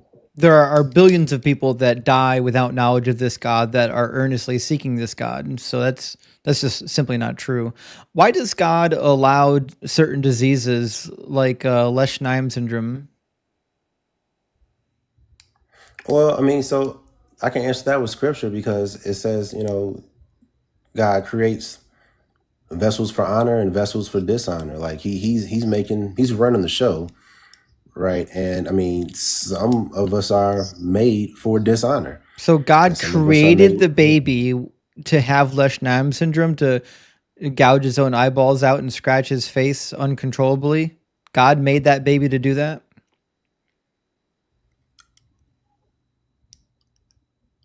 You don't see how No, I don't. horrific that is? Yeah, I can't say God made the baby do that. The baby has a condition, no? Yeah, the condition. Yeah. But God created biology. God created how the world works. God made it so that babies can get this syndrome. Did He have to do that? Well, so now we're talking about a post-fallen world. Yes now, or no? Did right? God have to do that? Yes. In order Why? for His word to remain true, in order for Him to remain just and truthful, yes, a fallen world must remain fallen, and which means I didn't ask about the fallen world. I asked about a specific syndrome. Why does God have to make that a reality? It's a result of the fallen world that we have inherited. Who has control over the diseases? Oh, we do. Wrong. God does. God created biology. God created the way everything was going to function. If God knows the future and He knows biology, He created all things. He knew ahead of time, before the fall, that babies would get this syndrome, didn't He? Yeah, He knew all the good and the bad. And He knew it was really going to get bad after Could He fell. have designed biology so that babies didn't get this syndrome? I believe He did, but again, He that did not. wasn't like this wasn't His plan, right? It wasn't in God's Whoa, plan. He did not. He did not design babies so that they wouldn't get this condition.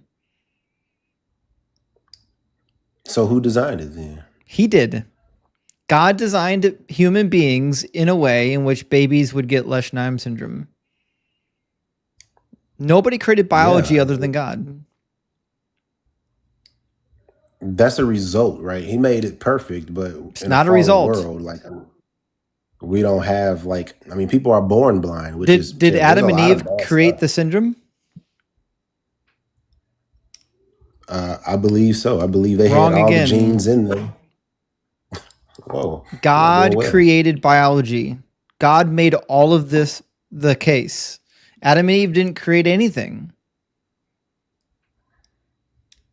But we also read, okay, so if we read that Eve was the mother of all living, we also read that God created man and woman and He considered them good. He didn't say He made them and they was okay. They was all right. He was like, He made them good. So that tells me that He made them good. Like, yeah, and then after Adam and Eve ate the fruit, He changed it. He made it bad. Bertram, thank you for the blooming. So after they fell, God changed biology. No, He didn't change anything. He did. It's just we became independent of God. Did so babies get Lesch-Nyman syndrome before the fall? No. Okay, Nothing was so wrong before the fall. could they get it before the fall? Was it possible? No. In Okay, my opinion, which means no. after the fall, biology changed, didn't it? No. It did. Yeah, you pay attention to what you It just means said. after You the just fall- said babies were incapable of getting the syndrome prior to the fall.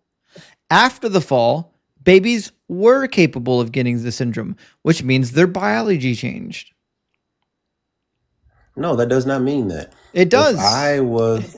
If I contracted diabetes and now I have to, watch my blood sugar, and I don't watch my blood sugar and get my pinky toe cut off, it's not that, the diabetes necessarily took my toe. It was me not paying attention to my blood sugars. Well, I need you to pay attention. You're not having the same conversation I'm having. I want you to stay on topic. This is the argument. I'll just lay it out for you because I don't think you're following. Before the fall, there was theoretically no diseases. After the fall, there were diseases. That means something changed in the biology and the design of the world and the human body. Do you agree? I do not agree to that. Then No. why was it impossible for it to happen prior to the fall? Because everything was perfect. That doesn't answer the question. Why was it impossible? Oh, perfect nutrition. That doesn't answer the Nutrition question. was- I'm talking about diseases. Why was it impossible for diseases to happen prior to the fall?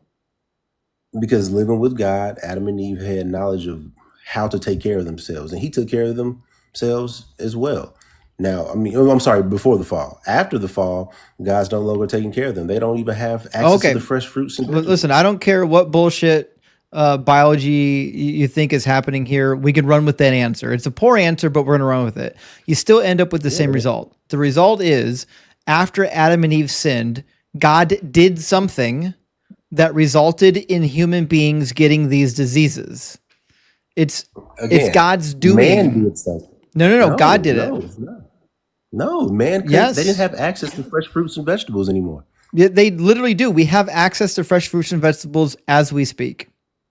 No, I'm saying Adam and Eve, they lost the garden. They lost all organic meals. That is literally not true. They did. They got kicked out. You're wrong. Genesis 3 literally states that they're going to eat from the produce of the ground. That's, they have to. That's fresh fruits and vegetables.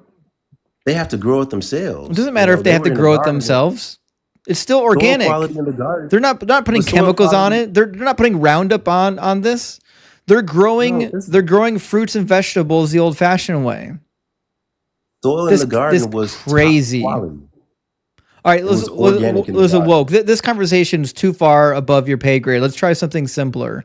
After the fall, we got natural disasters. Prior to the fall, there were none, right? Right. Okay. Why did God create natural disasters after the fall?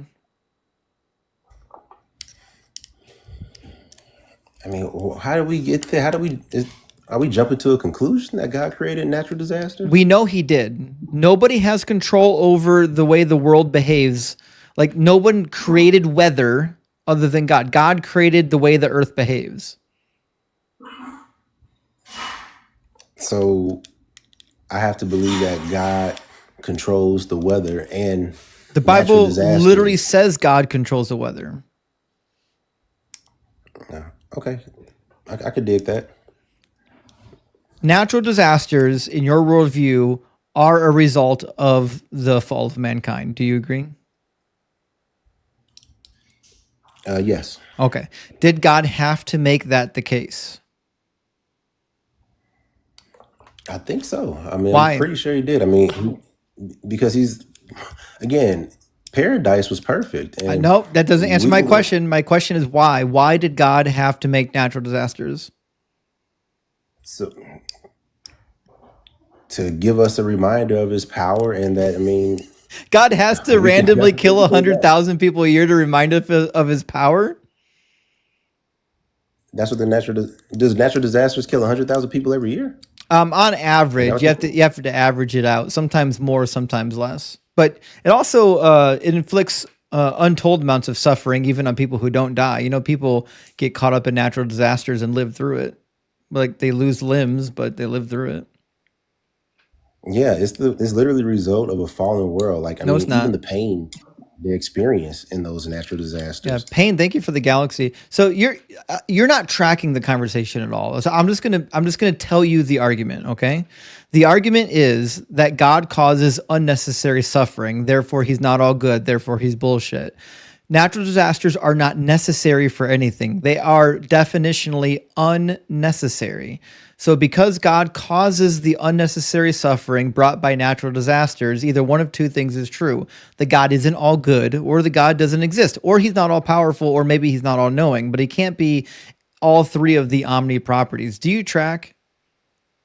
Yeah. I mean, you don't see natural disasters as an opportunity for you as a good person to step up and help somebody in need of, No. No? No. How do you help the person that had a building collapse on them? I mean, like there's all these, what do they call them? Non-governmental organizations. You donate, you send water. How do you help somebody that died in a collapsing building? You donate to the cause, right? Your No, local they're church, dead. How do you help the person that got crushed in the building? If that person belonged to a church, they would receive help from their church. I mean, no, if you're they're going to that dead. church, how do you help the dead person that was crushed in the collapsing building? With the funeral arrangements. I mean, what are you talking about? Bro, What do you mean? they're dead. You're not helping them. They're gone. You're helping their family. This is crazy. I didn't ask about their family. There's nothing you can physically do to somebody who's under a building that's dead. Right. Yeah, you can't physically help a person who's dead under a collapsing building. That's literally the entire point. So can you learn to help humanity without collapsing buildings and natural disasters? I don't know, man. Yes, the answer is yes. I've learned to help people. I've learned to help people without natural disasters. I never needed a tornado to go through Missouri to know that it's good to help people. I don't know, man. I think it's a real opportunity for us to like step up to the plate. I mean, for natural disasters, you don't need one. But I mean, when one happens, if you feel like God is doing something wrong to your fellow brethren, it's definitely up to you to do something about it. Like since God won't do something, I will, right? That's kind of the point. You just conceded the point, which is that God doesn't need natural disasters. Whatever God wants to teach you, he can teach it to you without the natural disasters, correct? That's correct. But some people need a disaster. Then definitionally speaking, the disasters are not necessary. Oh, no, I would say they're necessary because not everybody just gets up and does it on their own. Some people need it to be right next door. No, they don't need it. I disagree. Well, Some people need they don't. A disaster. And also, is it worth killing someone to teach another person a lesson? What's up, Ems? I didn't even see you join up. Hold on, let me move my. I rearranged my screens, and let me open up this box real quick. Hold on. There we go. Now I can see you. So, you shouldn't have to unalive someone. Like if you had two kids, you wouldn't cut off the limb of one of your kids so that the other kid goes and helps him to walk.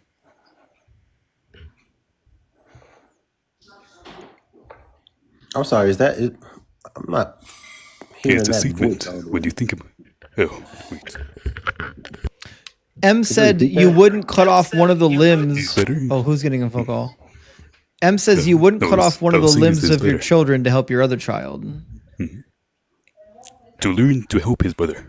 Right. Hold on, but that's an extreme case. Now there are cases, plenty of cases where parents, it's what God is doing. Brothers donate kidneys to one another. It's exactly a direct analogy. Would you cut off the arm of one of your children to teach your other children a lesson?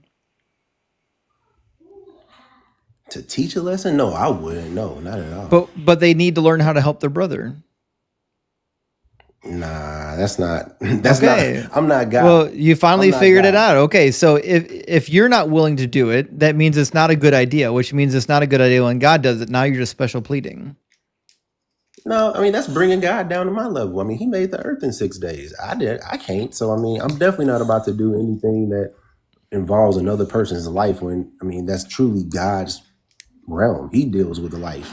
He deals with all that. He deals with punishment, discipline. I don't have to do anything Do to you think it's anybody. ever okay to punish the wife of a husband for the sins of the husband? Punish the wife of the husband for the sins of the husband. No, that's not fair. Ever?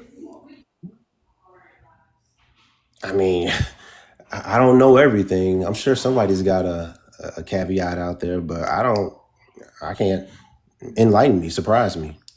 If I sleep with your wife and commit adultery, would it be okay as payback for you to sleep with mine?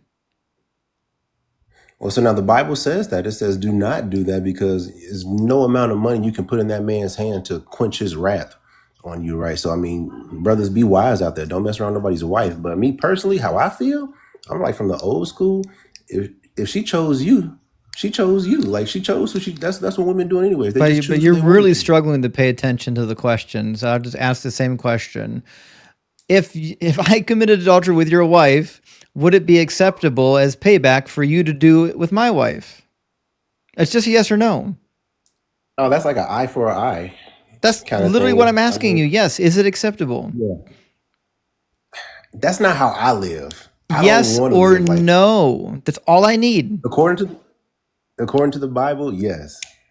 Okay, so it is I acceptable mean, that's according to the according to the Bible. Old Testament. According to the Old Testament. Now, Jesus, he came and said, don't But do that. buddy, He why said, do you nah. keep telling stories? No one cares. Just answer the Okay, questions. I'm gonna stick with Jesus' side then and say no. Okay, It's not okay. so it's Like, not okay. Is it don't do okay if eye for God eye. does it? Not okay. Yes. Okay, so why is it okay when God does it, but not okay when you do it? Because that's God. I'm not So God. what? Don't you believe in objective morals? That's like me trying to run a red light saying, well, the Do police you get to do believe in it. objective morals? Can you define that for me? I don't want to speak out of ignorance. Objective morals just means that it's either right or wrong, no matter what we think about it.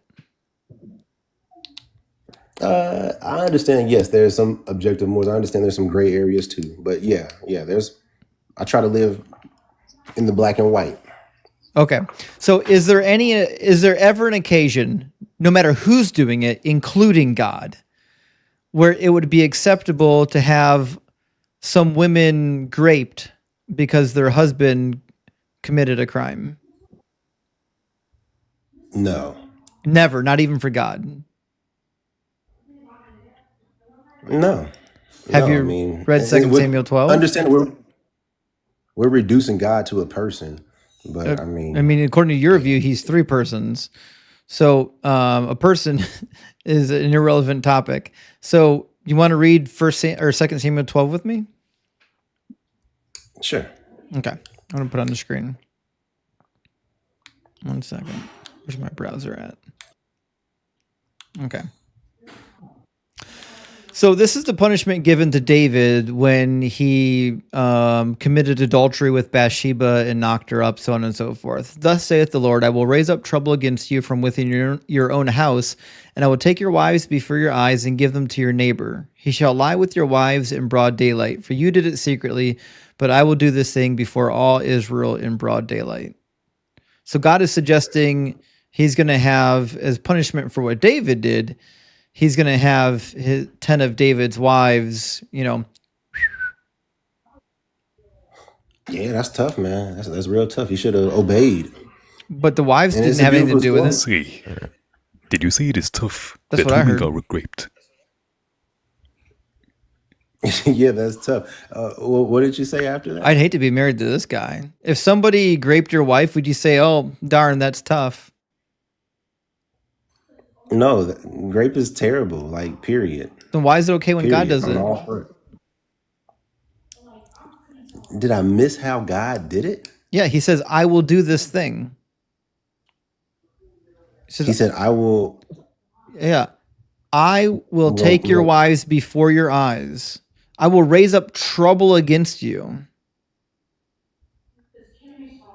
Those were so okay. Let me explain. Let me qualify some or clarify some information here. This is David getting punished. He's being punished by God for what he did. Did David get a very graped? terrible thing. He lost his son, but and did his David wives. get graped? I mean, goodness gracious. No, would that be like Okay. equal punishment? Would that be satisfying? Yeah, I mean, I don't see how that is even. Why is it sufficient. okay for the women to get graped when they didn't commit the sin? Did it say that God took them to be graped? Yeah, I don't read it happens that. in chapter 16. Absalom storms the palace, trying to take over his father's throne, and takes 10 of his concubines on the advice of his former advisor to the top of the palace and sleeps with them in front of all Israel as a display of force over his father.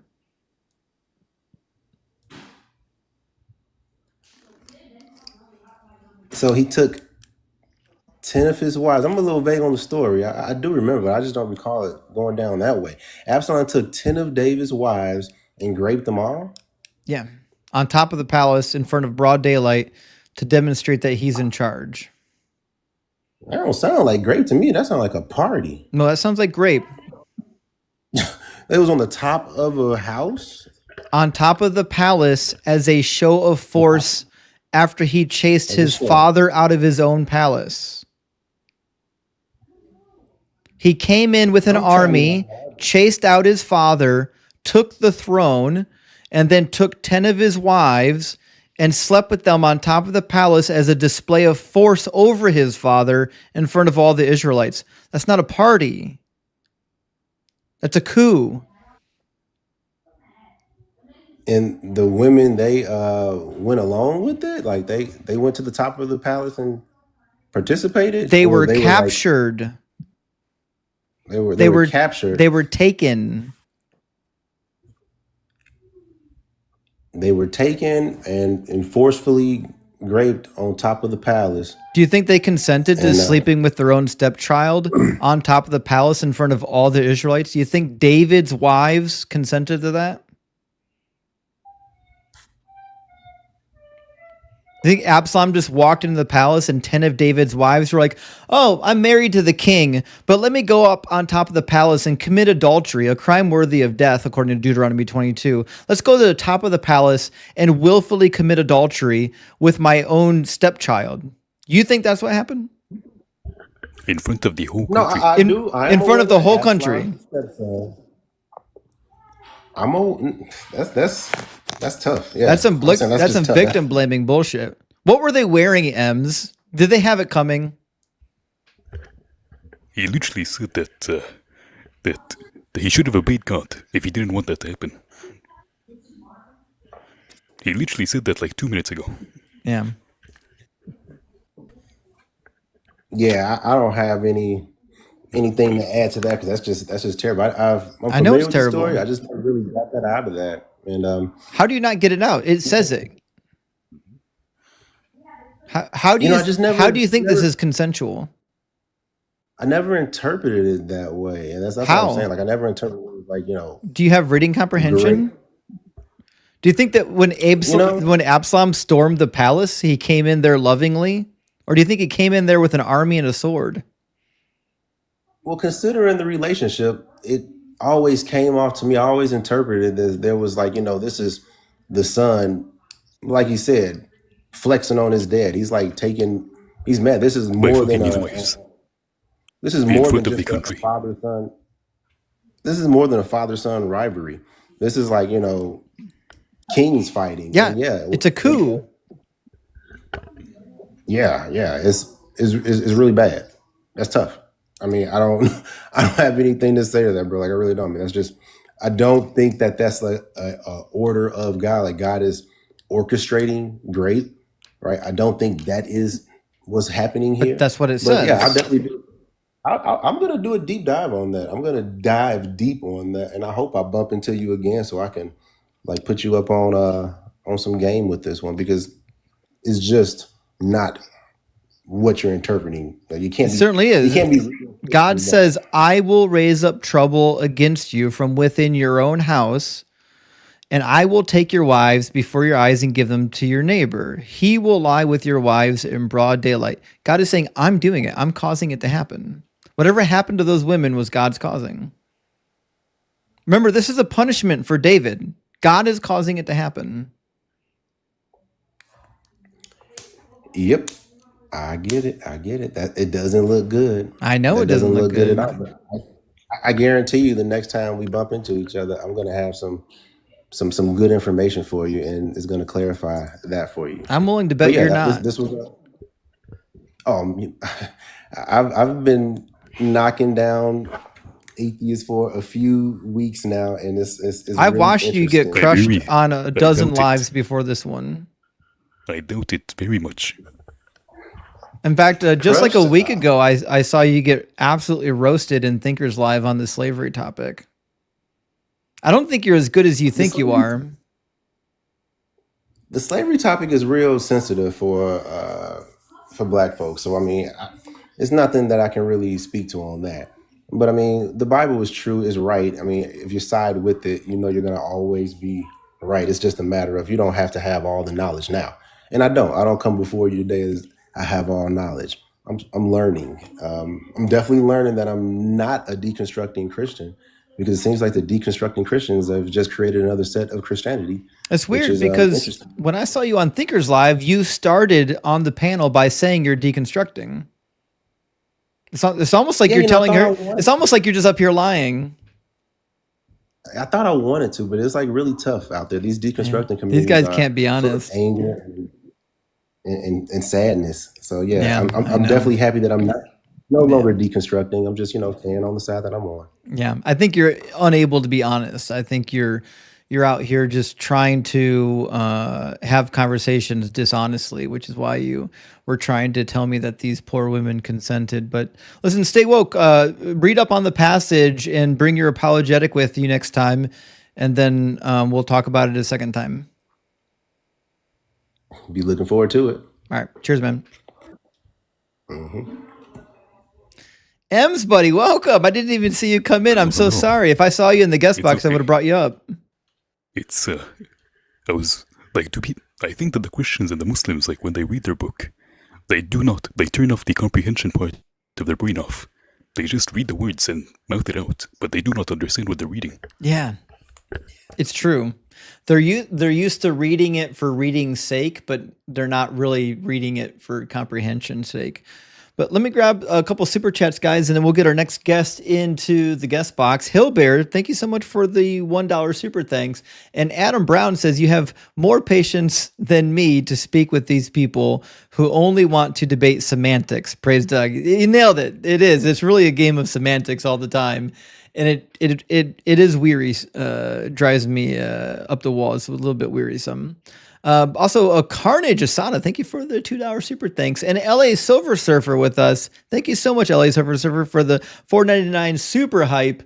And ZM, thank you so much for the $10 super chat. It says the caller's comments tonight are definitely getting to me. I'm so sick of people defending horrible things. I don't know how you do this so frequently. Take care. ZM, sometimes it does get under my skin and I want to strangle somebody. I'm a little bit tired tonight, so I may not be as patient with some people. But I had a really long week. I'm going to get some sleep tonight, though, and maybe I'll be fresh for Friday. But you're right. Some of these apologists are frustrating. Grim, thank you for the 666W. Nero says, Adam and Eve lost access to fresh fruit and vegetables. He literally said that. They only had processed foods. This is a level of dumb that caused me unnecessary suffering. I love that, Grim. Yes, we all unnecessarily suffered with the stupidity of that last conversation. And Grim says the caller was a football player. Please hurry up with the concussion protocol. He should have been on a list a long time ago. You can't convince me that he's not concussed. And Grim again, thank you so much for the 666. Says this caller is driving me to drink. What pairs best with stupid? I think the thing that pairs best with stupid is Kraken. And as it turns out, I've got a bottle of Kraken with me, and I think we're going to do some partaking after that last guest. Dennis, thank you for the $5 super chat. Says, I've said it before, I'll say it again. Best show on TV. Well, thank you so much, Dennis. I really, really appreciate that. Thank you for supporting. Thank you for watching. Share it with all your friends and family. And also, he's not on TV yet. Not yet. Not yet. One day, I hope to be on TV. We'll see. I haven't made it there yet, but I think the internet is almost the new TV. We'll see. Jammin says, Woke's football career really helped prep his brain. Yeah, you really nailed it. They really should have put him on protocol a while ago. And Jake, again, good to see you.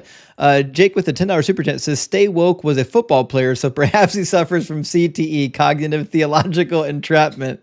I love that. Cognitive theological entrapment. I think that's the perfect description. And Jake always coming in with amazing jokes and amazing wordplay. Definitely love it. Also, if you're not already following Exodus Brothers on your favorite podcast or on YouTube, make sure you do. That's Jake's channel, and he's doing like leaving cult material. It's really good stuff. All right, we've got a couple super chats still yet, and then we'll get our next one in here. Solar says, I hate Phil Bros so much. What a massive pain in the ass. I know. The Phil Bros are endless burden shifters. That's all they can really do is burden shift, burden shift, burden shift. They don't actually have an argument.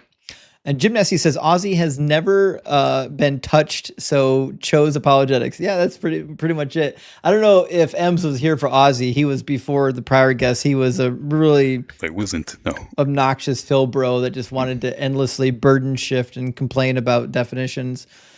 I did remember what I came up to say. You were talking with him about diseases and how he was saying that diseases happen because of the fall of man. So, like, I'm not sure if you are like familiar with this, but you do know that a lot of different types of cancers are caused by viruses, viral infections.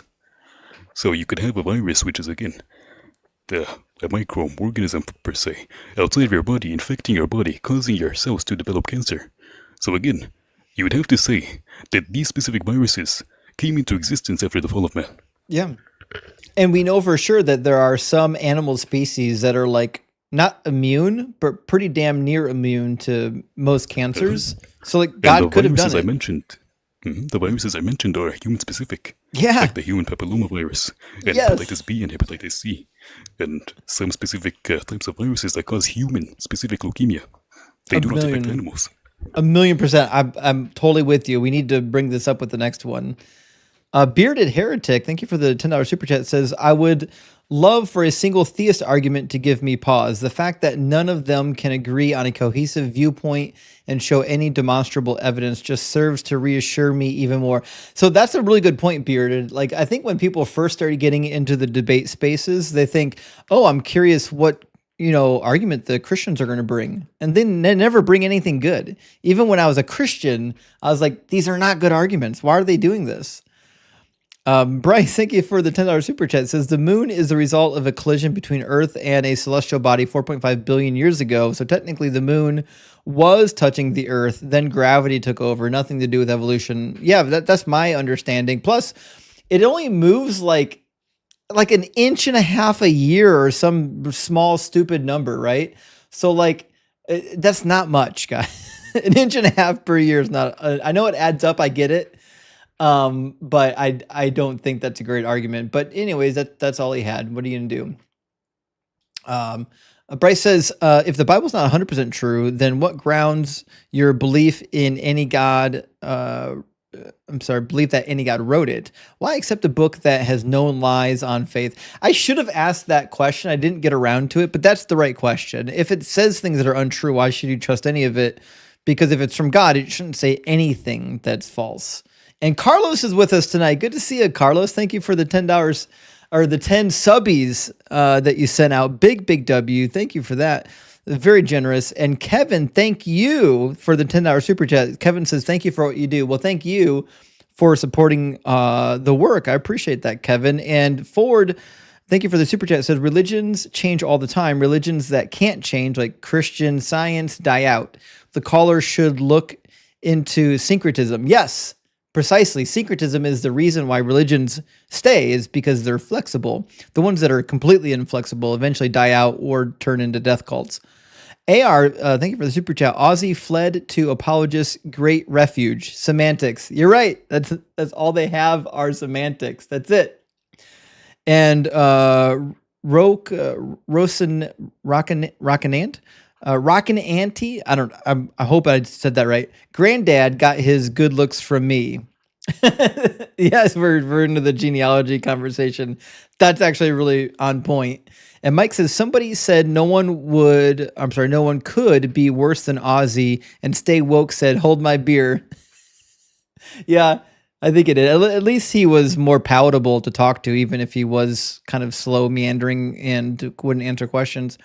Johanna, though, thank you for the super chat, says, Justin, is the Bible true? Christians, yes. Justin, is the Bible 100% true? Well, not 100%. Justin, what is not true? Caller, hey man, how should I know? I didn't read the book. You're right. That is every conversation. And XJW, thank you for the $2 super heart. There we go. I appreciate that. And Sansa Park's with us tonight. Good to see you, Sans. It says, which of Noah's sons populated the Americas, Asia, West Mifflin, PA? I mean, we don't know. You got to go to the Mormons for that. They're the ones with that answer. So the Mormons got that one right. And Silas says his name is Stay Woke, but he follows a dead Messiah. Yeah, definitely not woke. Not even close. And PS says he just said some people were created for wrath. Yeah, he must be a Calvinist. We didn't get to dive deep into that, but that's a horrific theology. And Kevin, thank you for the $5 super chat, says if God was real, he's evil AF. I mean, why would he create it where children have leukemia, just cancer itself? Man made up God, Bible for control. I'm with you. In the beginning, man made God, not God made man. That's the correct order of events. And Johanna, thank you again, says this caller thinks God wants you to make a little bit of space for him. Is he serious? As far as I can tell, God wants to usurp every part of your mental and physical being. That's such a good point, because when I was a Christian, we were told that we have to give up everything. We have to die to ourselves and live with Christ in us. The idea is that you give up everything. Why would God need that? Does he not already have all things? Crazy. Thank you for the 99 super thanks, Bostonice. And Johanna following up again says, I hereby renounce Eve as a distant family member of mine. I would hate to think that I'm related to one person who wrecked women's lives for all eternity. And according to Paul in Timothy, that's what happened. Eve is the reason why you can only be saved through childbearing. And Boop and Boom says the fall, God's drop-down menu, a time out B talking to, the fall, God's drop-down menu. And then the menu is A, timeout, B, talking to, C, just forgive, D, fucking natural disasters. He went with D. That's what he went to. The drop-down menu went straight to D. And Johanna again says God's motto, do as I say, not as I do. Yes, that's exactly God's motto. God doesn't care about consistency. He just says, I'm going to do it. You can't do it. I can do it. And Johanna, thank you for the super chat again. He says, were women so different in the days of the Bible that they just loved getting raped? According to Christians, yeah. And according to Christians, it's okay because they're basically property. Salas says, a Christian lying unheard of. Yeah, they would never do that, right? They're only embezzling millions of dollars from their followers. Solar says, Jesus got crucified. That's tough. Should have obeyed the Romans. That's such a good point. That's such a good point. All Jesus had to do was obey. But of course he couldn't. It was predestined that he would, die and never come back. Dusty, thank you for the $20 super chat. Big W, I appreciate that. It says, is 3 the same as 7? This guy, that's tough. I almost went to that contradiction with him, and we didn't get there. Let me grab 3 more super chats, guys. Sarah says, that guy was a tool bag. I agree with you. He wasn't just a tool. He was a tool bag, but he's going to come back and cook me with a future apologist argument. Oh, Sarah, thank you for the $2 super thanks. And Zach, thank you so much for the $9.99 for CTE, say cranial theological emptiness. That's another great play on words. I like that one a lot. Thank you so much, guys. And thank you so much for all the gifts on TikTok. I really do appreciate that. I see AK's with us, and Crispin, and Liz, Steampunks, La Paquette sending hand arts. Thank you so much, La Paquette. And also Miss Michelle and Bertram. Dr. Joe. Guys, thank you so much for supporting me on TikTok and on YouTube and for supporting the work. If you're not following Ems, make sure you do. Ems is also doing great work out here. And I've had some people waiting on the YouTube queue. I'm going to try to pull them in because they've been waiting for quite a while, and we'll keep the conversations moving forward. It looks like AG Wolf is next. How you doing, AG Wolf? Hopefully Wolf didn't fall asleep on us. Wolf? I think Wolf is out to lunch. Hello, Wolf? Not so much? Oh, all right. Well, I think Wolf fell asleep on us. I see some people that are ready to rock. Looks like Michael's next. How you doing, Michael? How's it going? Good. How are you? Pretty well, pretty well. Thank you for having me on again. Sure thing. Michael, what did we talk about last time? Let's see if I can recall. It's been a minute. Proof of Jesus. We talked about Isaiah, prophecies in the New Testament, moral subjectivity versus objectivity. Yeah, that's from what I can recall there. Yeah. Yeah. Okay. So, what's on your mind tonight? Well, you did challenge me to read through some verses to look through the Old Testament prophecies, and one of the ones that I feel like a good argument that you really put on me that I was focused on, I didn't have time to look through everyone, was Isaiah 53. Sure. You made a good counter argument saying that Isaiah, the servant that they're talking about, refers to the nation of Israel specifically, as you talked about earlier in Isaiah. And reading through it, I think I have sort of an answer to that. Reading through it, the servant in Isaiah talks about that their suffering will basically be the salvation of nations, if I'm looking at this right.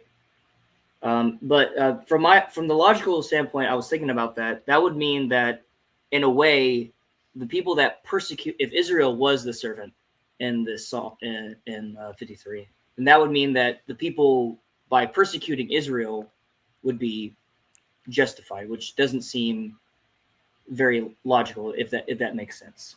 So there's some struggling there under what's happening with the suffering servant. So we have this situation happening where God says at the beginning of the section in chapter 40, he says it's time for Israel to leave their time in Babylon because their service has now been paid, right? Their sins have, they've paid for their sins now. And it says they've actually received double for their sins, right? So they received the payment for their sins and then extra, right? And so the question we have to ask ourselves is, why would that be the case? Why would God give them double for their sins? And he explains between chapter 40 and chapter 59 on multiple occasions that he's doing it so that when the nations see the nation of Israel being vindicated, that they'll be so astonished that this is happening that they'll recognize that Yahweh is the one true God. In fact, Isaiah 62 says, the nations will see your vindication and all the kings your glory. No more will you be termed forsaken. And then Micah 7:16 says something similar about roughly the same event. It says, the nations will see and be ashamed of their might. They will lay their hands on their mouth and their ears will become deaf. So there's this idea carrying throughout not just Isaiah, but the other prophets, that after the Babylonian exile, God's going to come in with a mighty and outstretched arm and demonstrate to everybody who's the real God, just like he did with the Exodus. Because with the Exodus, what'd he do? He says, I'm going to send all these plagues. It's going to be a huge display. And then I'm going to, I'll be casting judgment on all the gods of Egypt, and everyone will know that I am the Lord. And so the Exodus from Babylon is supposed to be similar to the Exodus of Egypt. Right. Sorry, that was a long-winded answer. No, that makes sense. That's an interesting counter. I'd give you that. Let me suggest one thing, though. So on the idea of like, shoot, is the servant the nation of Israel, or is it an individual? Here's why I think here's the symmetry breaker, okay? So if it's about an individual, then it just contradicts all the other prophecies about the Messiah. They just contradict. If it's about the nation of Israel, it actually matches all the other prophecies about the nation of Israel. We've got dozens of prophecies about Israel stating that God's going to completely restore them, and then all the nations are going to flock to Yahweh because they're so amazed. Like Zechariah chapter 8 says that 10 people from every nation and every tongue will grab hold of the sleeve of a Jew and ask to go with them because they have heard that God is with them. So this is kind of the idea, is that God is doing something so amazing that all of the nations will just be like, holy shit, did you see what God did? Fair enough. But that's also why I can't be Jewish. That's one of the reasons, is because I don't think these prophecies came true. Well, I mean, in a way, the nation of Israel did come back from our own doing. I guess you could argue if that's self-fulfillment or not. With our own will bringing that back into being, or that divine providence with Israel coming back into existence. Right. I don't think we got around to some of the actual messianic prophecies when we chatted last time. Mm. We were I think we were talking about some of the ones that were listed in the New Testament, but there's a couple that might be really interesting for you. We can go, let's do Ezekiel 37. Ezekiel. So to me, when I'm looking, like, the definition of a messianic prophecy is a little bit vague, but to me, I would say any prophecy that talks about the final Davidic king would be concerned. That'd be a messianic prophecy. Messiah just means anointed one, like a king. Mm. So if you go to Ezekiel 37, go to 24. Ezekiel refers to the Messiah in two different ways. He refers to him as David, and he also refers to him as a prince and also a king. So in 24, it says, my servant David will be king over them. They will have one shepherd. They shall follow my ordinances and be careful to observe my statutes. They shall live in the land that I gave to my servant Jacob, in which your ancestors lived. They and their children and their children's children shall live there forever, and my servant David will be their prince forever. Now, one of the big issues that we have in Ezekiel 37 is this seems to be a prediction for what's going to happen after the Babylonian exile. Because if you go to the beginning of the chapter, Ezekiel is prophesying about post-Babylon, right? So he gives the vision of the dry bones, the valley of the dry bones, right? And then in verse 11, he says, mortal, these bones are the whole house of Israel. They say, our bones are dried up and our hope is lost. We are cut off completely because they've been cut off from their land. Therefore prophesy and say to them, so on and so forth, right?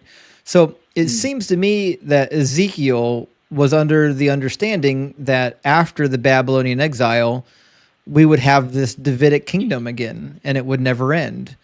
And then it just didn't happen.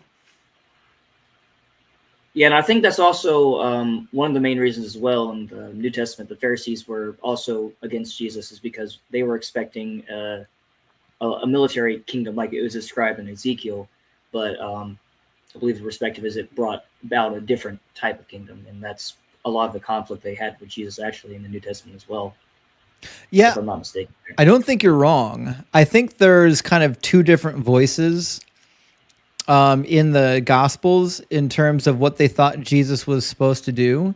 And I think one of the chapters that is helpful for kind of elucidating this is Luke chapter 1. So go to Luke chapter 1 and go to 33. There's a prophecy about Jesus. So we're in the infancy territory, right? And he says, he will be great, in 32, he will be great and he will be called the Son of the Most High, and the Lord God will give to him the throne of his ancestor David, and he will reign over the house of Jacob forever, and of his kingdom there will be no end. So this sounds like a physical kingdom. He's going to get the throne of King David. And if you had any question about whether this was a spiritual or a physical throne, he kind of clears it up in like 72. So later down in verse 60 or 70, yeah, if we start in 68, blessed be the Lord God of Israel, for he has looked favorably upon his people and has redeemed them. He has raised up a mighty Savior for us in the house of his child David, as he spoke through the mouth of his holy prophets of old. So the question is, what did they say, right? Well, it says that we would be saved from our enemies and the hand of all who hate us. So even like in Luke is kind of paraphrasing Jeremiah 23 and Jeremiah 33. And Luke is saying, listen, the prophecy said that we would be saved from the hands of our enemies. And so my interpretation is that Luke, or whoever wrote Luke, understood the prophecies the same way that the Jews did, and the same way I do. It's just that he was assuming Jesus would come back and do it like soon. Right. Right. That makes sense. And I believe that actually plays into it, that the current theological consensus is that Jesus will come back, but this time with a sword. Right. Describing it. Yeah. 100%. Yeah. Yeah. Right.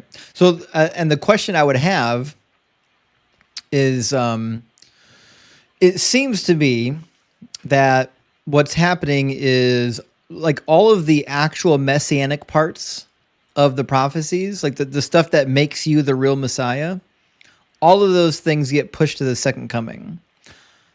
The stuff that he did when he was here is like really generic stuff that anybody could have done, like dying. I mean, I don't believe there's a messianic prophecy about dying, but theoretically that's the main thing he did when he was here. But like anyone could do that, really. That's not really all that special, right? So like, well, I guess it would be the special thing was that he came back, apparently. Right, but yeah, this is where it gets sticky, right? Is because theoretically, we would expect to see a prophecy about the Messiah dying, rising, and then coming back thousands of years later. But none of the prophecies really read like that. It doesn't read that the Messiah is going to die and then come back many years later. It just reads that the Messiah is going to come. So you have to kind of invent two different comings when there's not really two different comings in the text. Right. Okay. And it seems like the reason why you need two comings is because like the legitimate stuff just didn't happen. What do you mean the legitimate stuff didn't happen? You mean like in terms of the prophecies or what Jesus did? I suppose. Right. Yeah. The stuff that you could test that would make you a bona fide Messiah doesn't seem to happen. Like, I think we can boil down, there needs to be two criteria. One, need to be an actual king. I think that's explicit in the text. Number two is, I think you actually need to enact world peace. Like everybody has to be at peace.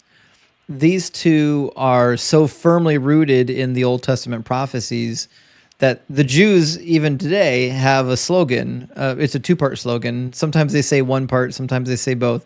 But they'll say, no peace, no Messiah. Or they'll say, no king, no Messiah.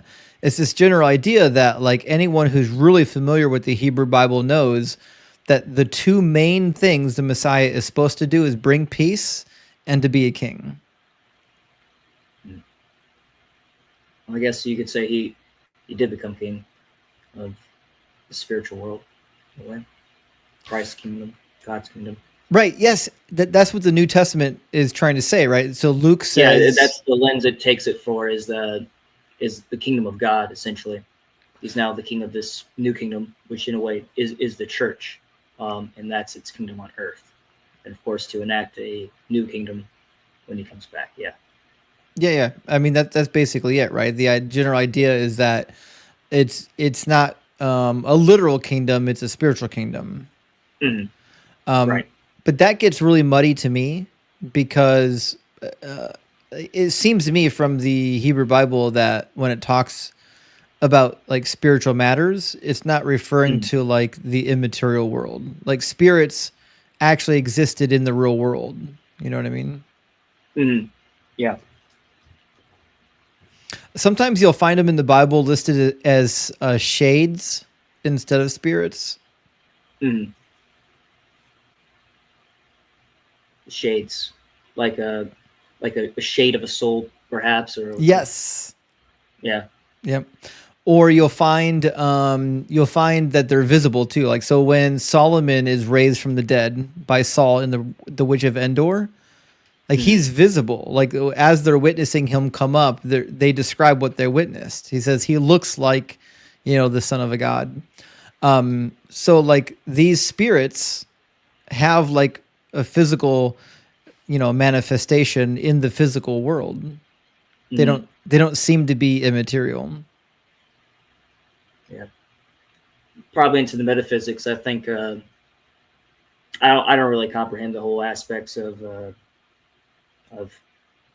multiple planes or anything. I've heard the arguments before that the spiritual realm is a different plane of existence entirely, and I'm nowhere at that level of intellect to break down the science or the logic behind that sort of argument of something immaterial manifesting materially.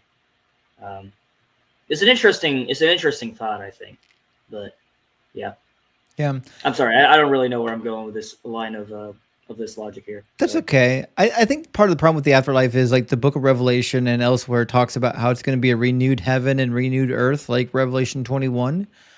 And like all the stuff that was wrong is going to be made right in the renewed heaven and renewed earth, but it's going to be here on the actual earth, where the wolf lies down with the lamb and the kid lies down with the snake, and so on and so forth. It seems to me that from most of the Bible, the renewed heaven and the renewed earth is the afterlife. It's not like a spiritual otherworldly plane. It's here on the earth. They're just going to fix all the stuff. Right, and I think that was actually brought up to me at one point, is that someone brought up that it's a theological misconception that the Bible says that people are in heaven right now, but based on the Book of Revelation, people aren't in heaven yet, because the heaven will be, because there will be a new heaven and new earth as described in Revelation, and that will be basically after the earth is destroyed and made anew, that will be God's kingdom, essentially. Right. The afterlife, yeah. Let me. I thought that's also something interesting that a lot of Christians kind of perceive, like, oh, once you die, you go to heaven. But the Bible more describes it as, from what I understand, a period of rest. I'm not sure if that's entirely theologically sound. It is before the time of judgment comes about. So I don't know, just poor literacy, or maybe we don't read our Bibles enough. Maybe. Trust me, like you're reading it more than most Christians. Let me tap into 21 real quick with the new heaven and new earth. So that I saw a new heaven and a new earth, and the first heaven and the first earth had passed away, and the sea was no more. And I saw the holy city, the new Jerusalem, coming down out of heaven from God, prepared as a bride adorned for her husband. And I heard a loud voice from the throne saying, "See, the home of God is among mortals." So there seems to be this idea that when this heavenly period happens, it's going to be here on the actual earth where we're at. Like God's dwelling in the heavens is going to come down to earth. Kind of the problem we have with this is everybody in the ancient world, including the biblical authors, kind of assumed that God's home is just up in the skies. So when we say the word heaven, like both in Greek and in Hebrew, it refers to just the skies above our heads. It wasn't until later time periods when we were able to explore the heavens that we were like, oh, it can't be the heavens above our head because there's no gods up there, right? And so we had to recreate this idea of what heaven meant to be. But in the biblical text, the afterlife, the heaven is always going to be the renewed earth, and the heavens just the clouds and whatnot above our heads. Yeah. Well, maybe that is describing actually like what John is seeing in the process. Is like he's actually seeing something come down from space, from the sky, perhaps. But yeah, I mean, I'm not sure where else heaven would be mentioned like that. I'm not too familiar with the Greek or the Hebrew where it would be described in other parts. I wonder if it's describe that in other places where it describes the afterlife other than Revelation in this instance. Yeah. So I think the problem I have with this New Testament idea of the afterlife and heaven and whatnot is it seems to be that everybody assumed it was happening imminently. So like in 1 Corinthians 7, Paul is instructing people, like, if you're not married, don't get married. If you are married, live as though you're not married. Like, don't even have kids. Because he says the present form of this world is passing away. Like, his understanding, he says something similar in 1 Thessalonians chapter 4. His understanding was that the world is passing away imminently. And Jesus says the same thing in Revelation. He says, these are the things that are soon to take place. So like my reading of the New Testament is that it's like a failed, end times apocalyptic cult.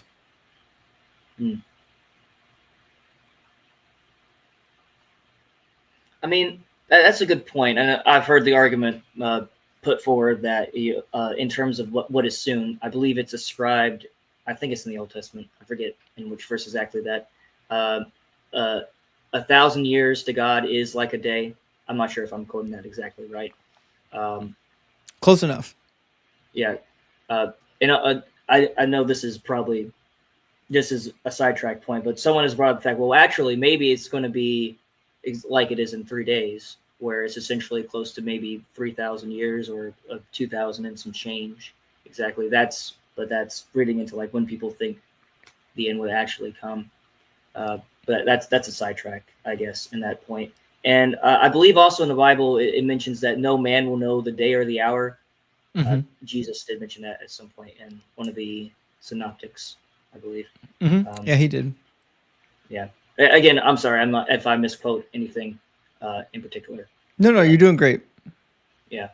But yeah, I guess the only argument is that Paul really wouldn't know when it was. So I guess he was just writing to the churches at the time to act like the time could be at any point, because it really could have been. Right. So. And I think the reason why Paul was under the impression was because Jesus, I think, taught that he was. I think Jesus taught his disciples he was coming back imminently. Because in Matthew 16, 27 through 28, he says that he's coming back. It says, some of you standing here will not pass away until he comes riding on the clouds. Let me grab that passage real quick. Yeah. That's I've actually read over that one before, and I have struggled with that passage specifically. I know that I think the Mormon tradition is that they believe that John is still alive. But from what we understand from historical accounts, I think that John actually is dead. Yeah, he's gone. It's also true that it says some, and some is always more than one and less than all. And this is a tough one. This is actually the very first Bible passage that I heard that was problematic for me. I was probably 16 or 17. I was in Catholic school, and it came up during one of our religion courses, and we had a pretty lengthy discussion on it. At the time, I was willing to accept the apologetic for it, but over the course of years, I found the apologetic to not be as palatable. But it's a tough one.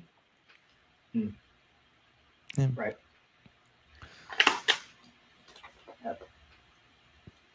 Michael, how long have you been a Christian? I was baptized when I was 8 years old. But I actually came to the faith of my own reasoning when I was 16. Okay. I didn't exactly grow up in a Christian home. My grandfather was a pastor, but my dad and mom were not religious by any sense of mean. There's still some moral disagreements. I love my parents, but there's things we disagree on. Morally, I've had arguments specifically about objective morality. If there is true right or wrong, or if things are subjective. I've had this argument with my stepmom plenty of times. But yeah, it was a moment where I kind of came to a realization that my life, essentially, I was living a life essentially where I was very prideful. I was living by my own means, and I kind of came to a moment where I had to see that I was blaming the world for the problems in my life. Like I was saying, but that moment, I kind of realized, like, yeah, that's what the problems that are in my life are on my own doing, my own sinful nature, I guess. And I gave it to Jesus at that moment. And over the years, I've kind of been reading more into it, trying to understand the faith as much as I can. And I'm sorry if I'm rambling too much, or I'm being No, you're doing great. Incoherent here. It is a little late for me, but yeah, me too. I got to get to bed soon. But it sounds to me like you're just kind of wrestling with reality, and I think that's what we're all doing. Like we're all just wrestling with reality, trying to figure out what's real and what's not. And so I can definitely sympathize with where you're at. I was a young Christian myself when I was your age that, was really born again in my teenage years. And then as I got into my younger 20s, started to really study the Bible and ask difficult questions because I did not want to believe on blind faith. And then I went to Bible college and seminary. And for me, it was really studying the Bible that proved to me that it's not true. Now, that doesn't mean there's no God. Like, it's possible that there's still a God, just not this God. I came to the conclusion that there's no God, but it certainly is possible that there is a God, and it's just not like anything we can describe. That being said, I'm 100% convinced that the God of the Bible can't exist. Not the way the Bible describes it. Right. Right. I mean, I guess my main point, I guess I argued this before, would be the historical, what we know for sure about Jesus, him existing. He was crucified under Pontius Pilate, but people claim that he came back. And I think that's what really is like sold. Is like, okay, so a lot of people claim to the point of death that they saw this man come back from the dead. And I've heard the argument before, like, oh yeah, people can die for a lie, but you wouldn't die for something you know to be a lie and still proclaim it. And that's something I really struggle with, to think about. Like, it's something very crazy to think about. It's ridiculous to think like, oh, this man died and he came back from the dead and he claims to be God. So it's a really weird thing, and it's hard to struggle with. But I that's one thing that I still can't wrap my head around, how else that would be. I guess that so many people would proclaim that they saw someone come back and then die after being basically tortured, saying like, hey, stop saying this, and they wouldn't. So right. And so I can understand why that's a powerful argument for you. On my side, I would ask, how do we know that that is actually the case? Because the stories we have of the martyrdom of the disciples are many hundreds of years after the fact.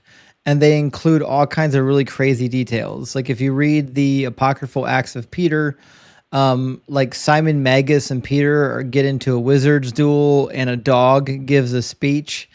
And there's a suckling baby at his mother's teat that ends up giving a speech. So like the idea that the disciples were like, they were steadfastly convinced unto death of what they witnessed, to me, I don't think seems all that true. Because there are other accounts of what happened to some of his disciples, like in Sanhedrin 43a in the Talmud, where it seems like they didn't really have a choice. Like when they rounded up Jesus to kill him, they grabbed his disciples and killed them too. It wasn't that they gave them the option to renounce their faith and save themselves. It seems like they're like, hey, here's some troublemakers. Let's take care of it. But I mean, from this, we know that at least that some of the disciples were around, at least, because to start the early church, you had Peter and John as well that were that wrote the book of Revelation later on. At least it was attributed to them. So I don't know how accurate that account would be, that they killed all the disciples immediately. I mean, they definitely survived after the fact. There are, we understand, unless I'm mistaken. You're not mistaken. There are 5 of them that were murdered alongside of Jesus, or shortly after Jesus, according to the writings of the Sanhedrin. According to the Bible, we only have James, not James the brother, James the son of Alphaeus, I believe. So we, or was it Zebedee? I forget. I wouldn't know how to correct you. It's okay. But so James died in the Bible. It seems pretty likely that Paul died in prison, or I think that's what happened. But we're not really told. I do believe that is what happened. He died in prison. Yeah. So like we don't really know how these people died. It's possible that they caused enough trouble that the Romans were just like, okay, time to get rid of them. And like they didn't give them the option to recant their faith. It's also possible that they weren't executed at all, and these are just mythologies.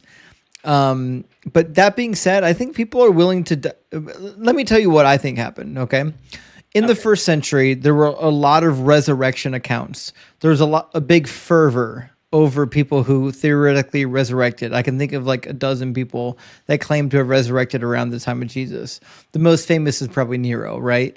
Some of them were so believable because there were imposters coming through later claiming to be that resurrected person. And so they were convincing many people. So, for example, the Parthian army went to war with the Romans, believing that the resurrected Nero was leading them into war. And he had been deified. He resurrected and was deified and was going to lead them in the war. And they would put him on his rightful place on the throne. And then they got devastated, right? So I think probably an imposter came along just like Nero and claimed, I'm the resurrected Jesus, to one or two people. That was enough to get the ball rolling. They were completely convinced. And then the disciples that were so grief-stricken were like, oh my God, he came back from the dead. Because we have similar accounts in history from this time period of many people believing that an individual raised from the dead just based on the witness of one or two people. Right. Well, from the gospel accounts, you've had these people like the disciples that have lived, dined, and followed Jesus around. I don't know if they would be so easily convinced that it was an imposter that they saw. If the accounts are to be believed, that they saw him in person and actually had ate and touched him physically. Right. Well, I think that the fact that it was an imposter explains why on the road to Emmaus, they didn't recognize him. Mary Magdalene didn't recognize him. Oh, I would also say too that I don't believe the Gospels are true, right? I think they're mythologies. For example, there was a narrative that was written about of a Greek man who resurrected, where in the original earliest story of the Greek man, the body just went missing. That was it. No one knew what happened to it. Subsequent stories were built, and it eventually ended with, 300 years later, people claiming he wasn't just dead and the body missing. He actually resurrected, and there were witnesses, and it started a cult following, right? So for me, it's hard. Like when I'm reading the other texts from the time period, it's hard for me to believe that what we hear about, like what we read in the Gospels, is like a legitimate historical account, because I see other accounts just like them purporting the same claims. I mean, it's definitely an interesting it's an interesting thing to think about, because that would be like legit the crux of the argument. Right. Is, did Jesus come back from the dead? And if so, what do you believe about that? That would be like really the core foundation for this argument. And it's an interesting thing to grapple with. There's a book I want to send to you. It's a very academic work. It's expensive. I'll send it to you. You don't have to pay for it, okay? I'll pay for it. It's called. You don't have to. That's a little. That's I don't want to cause a financial burden on you. No. It's really, trust me, it's not a burden for me. Also, it's a really good book, and I think it'll put some context to what's happening with this whole empty tomb situation.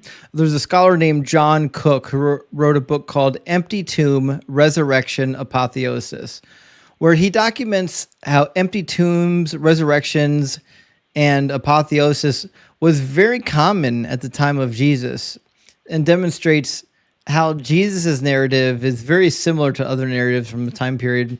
I think it'd be worthwhile to skim through it, even if you don't read the whole thing. It is like 700 pages, so you're probably not going to read the whole thing overnight, but it's definitely worth skimming through and seeing, oh, here's other stories of people that sound very familiar with Jesus' story. Well, at the very least, I think it would be good for argument's sake to, at least from either way, exploring and finding truth. I think that that's very important, is knowing what's true. And from what I understand, I believe that currently that Jesus did rise from the dead, and I do believe that to be objectively true. But I'm willing to at least look over arguments and dissect them and try and get things right and see what's what. Well, let's do this. It's almost my bedtime. Mm-hmm. It is almost mine as well. I know. I think we're in the same time zone. You're delightful to talk to. Come back soon. When you come back, let's talk resurrection, and we'll kind of cover some of the basis points of the resurrection, because I think it's a good topic. Right. It's the juxtaposition. I think Paul actually writes that if Christ has not come back from the dead, then you are still dead in your sins. Essentially, so that is essentially the core aspect of Christianity right there. 1 Corinthians. Nailed it. Yep, 100%. All right, Michael, listen, these are difficult conversations and you're handling them very well, so kudos to you. Well, thank you. I try to be patient and graceful, attempt to, God willing, as for whatever you believe, I suppose. Well, thanks for coming and chat with us, and come back soon, okay? Thank you. Cheers, friend. W for Michael. We talked to Michael a week or two ago, and we had a really good conversation. Really, really good conversation. But that being said, let me get through our super chats. We got a couple of super chats to get through. Jeremy, thank you for the $5 super chat. It says you should change your tactic on David and the grape. Interesting. Okay. If you're talking to a man, put him in the place of David and ask him about what God does to his son. Oh, yeah. So we don't talk about what happened to the son of David often, but we should. Because the son was made sick for 7 days and then got, and that's horrific. If God did that to my child, I would be mortified. I mean, you're correct, Jeremy. We should focus on both punishments. He says again, for a woman, ask if she was one of the wives. Oh, yeah. Listen, I never hear this bullshit from women, only from men. Men are the ones saying they consented. And Morpheus says, where was the forgiveness for Adam and Eve, first sin? I'm with you. This is my complaint. They didn't know right from wrong. Why would God not just forgive them and move on? It's their first thing. They didn't know that disobedience is even a problem. Because it's myth. The beginning of the butterfly effect. Yes, it is. He needed it. The story relies upon it. That's why. Grim, thank you for the 666. Hail Satan. Hail Nero. It says Isaiah 7:14. Looking at different translations. For a second, forget virgin thing. Why are half these translations future tense about the conception? Because they're lying to you. It doesn't say that she will become pregnant. It refers to her as ha'ama chara, which means a pregnant young woman. It's not future tense. The future tense doesn't start until the naming of the child, and that's it. Because the prophecy was given while she was pregnant.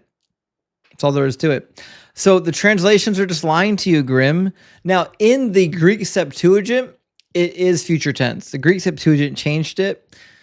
I don't know why they did it that way, but that's what they did, unfortunately. Let's see. We've got a couple of super chats still left. Angel V with us says, Justin Deconstruction, atheist patron, saint of undeserved patience and cephalopods. That's really good. That's really good. So for people who don't know what a cephalopod is, make sure you look that up. That's a good one. I really appreciate that, Angel. I don't know if I'm a patron saint of anything except for Kraken. And Hypnos, welcome to the Kraken Crew Elite. Now that we've gotten there. And AX, thank you for the super chat. Says, I don't know who gifted me a membership. I just got done with work, but thank you kindly. Let's all stay rock hard for Doug. Love your content, Justin. Well, AX, thank you so much for watching and supporting the channel. I really appreciate that. And definitely rock hard for Doug. And thank you to whoever gifted him a membership or her a membership. And Epifanio says, Christians disassociate from Old Testament almost like Gnostics. You're right, because you have to do something. If you're going to read the text, you got to find a way around it. You can't just read it at face value. And Rock Hartford Doug is with us. Glad you made it to your destination safely. Thank you for the super chat. It says you're a master chef. Also, for the low investment of a Kraken Elite membership, y'all too can make your very own cookbook. Praise Doug and Sharon. Yes, actually, Rock Hard made his own cookbook using my cheat sheet. Definitely get a hold of him. It's worth the time. It's worth doing. Memberships are also the backbone of supporting this channel. For anyone who's become a member, thank you so much. You make this channel possible. And Fierce Interaction says, the Christian God answered my prayer and Justin did some cooking tonight. Yay, God is real. See you all in church on Sunday. I see what you did there. It was pretty good, actually. I'll see you Sunday morning. You going to early service or contemporary service? I prefer the contemporary service. But then again, if you get the earlier service, you get to see the kickoff. So I'm torn. Johanna, thank you so much, says there's no way Jesus can come back in this day and age. He would be in a mental institution faster than you can say rapture. You're right. And we do that. We put them in mental institutions when they come back and say that they're reincarnated Jesus. I actually know 2 of them that did that. Anyways, R, thank you for the super chat. It says Jesus on a cross-shaped pretzel would make a nice background. Oh my gosh. I cannot believe I've not made a Jesus on a pretzel yet. Guys, use the AI, send me on Discord. We need a Jesus on a pretzel. Let's make it happen. And also, Alex, welcome to the Kraken Crew Elite. I appreciate that. And Stoicness, thank you for the $5 super chat. It says, any more books or websites on their historical figures who claim to do great things? Give me a second. There are. There are. I'm sorry. I don't have them on the top of my head, but there are. Check out Stephen Miller as well. Other than John Cook, look at Stephen Miller. I've got some books by him. If you want more, just DM me on Discord. I've got more resources. DM me, and I'll hook you up with some resources. Don't worry. We'll get you going. Eris, thank you for the super chat. It says, Forrest mentioned in a creationist reaction video that unicorn was in the Bible. Where is it located in scripture? Missed that one. Okay. It's there. Unicorn is there. Hold on. It's in the King James version. In other versions, it's a one-horned rhino. Oh my gosh, I got hiccups. Hiccups are killing me. I hate hiccups.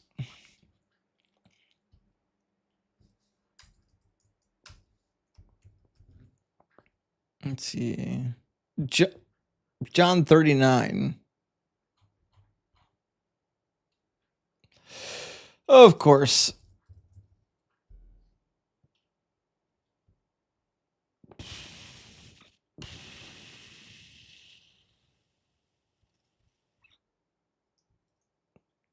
I can't stop hiccuping. Job 39, 9 through 10. I can't say.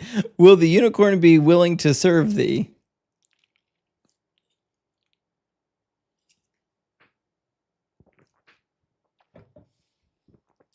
I can't stop the hiccups. This is what's going to happen. Okay. Job 39, 9 through 10. Will the unicorn be willing to serve thee or abide by thy crib? Canst thou bind the unicorn with his band in the furrow? Okay. Unicorn is not in the original text. The word unicorn is Latinized meaning single horn. That's it. It's referring to a single horn rhinoceros, which was what's the word? Native to the territory, especially in northern Africa. So the general idea is that it's referring to a single horn rhino rather than a 2-horn rhino. I still got hiccups. I can't get rid of it. Either way, that is the case. Holy shit. This is going to kick my ass. Okay. But hopefully that answer it. It's not referring to mystical creatures. It's referring to rhinos. That's it.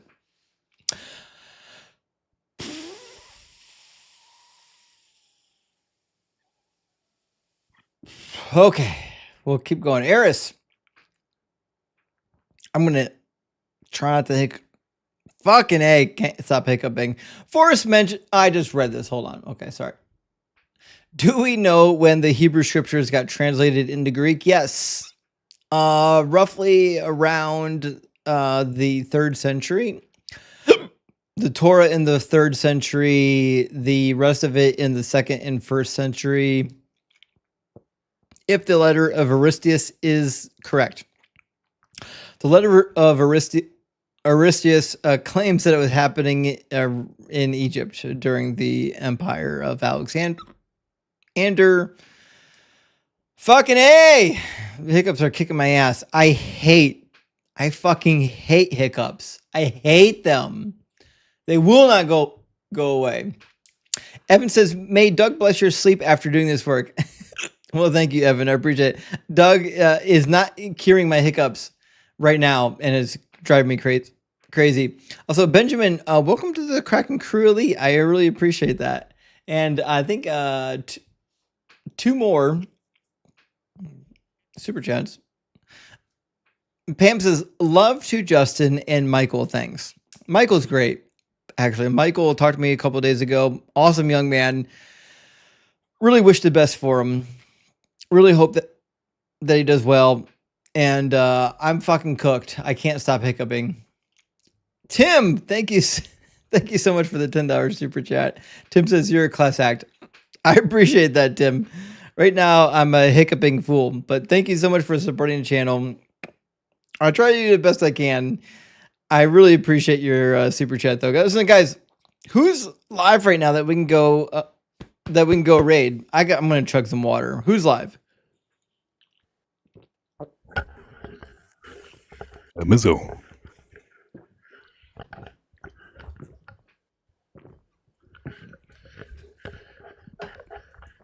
Okay. Let's see. Okay. Of course, chugging didn't work. Now I'm just gonna have to pee all night. Of course. Yep. Ah, fuck my life.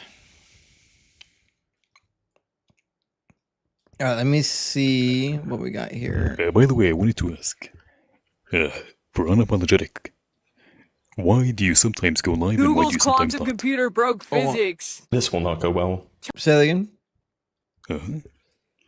For unapologetic, is it every other week or every week? Because it feels like you skip a Sunday and then... It's supposed to be every week. The problem is that it's hard to always get there.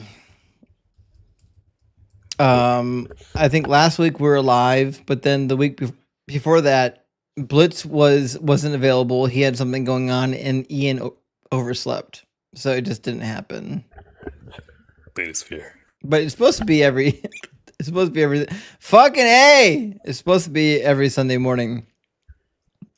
I fucking hate hiccups so bad. All right, let me put Mezzo on the screen before I hiccup myself into goddamn oblivion. All right, Mezzo. There we go. We want Mezzo _WS. He's on TikTok. He's not on YouTube, friends. I don't know why I got to click on him 5 times to get his live stream. All right, guys, let's go over to Mezzo's live stream. Mezzo _WS.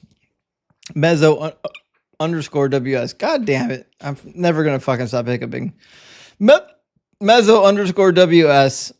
I'll be there in just a minute, guys, to chirp in the comments and to chastise the Christians. And if you're available, come join us.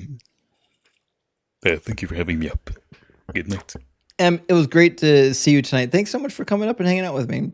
And guys, I'll see you over in fucking A in Mezzo's live stream. Thank you so much for being here. Thank you to the moderators who are here. Guys, make sure you say hello, and thank you to the moderators. And thank you so much for all the likes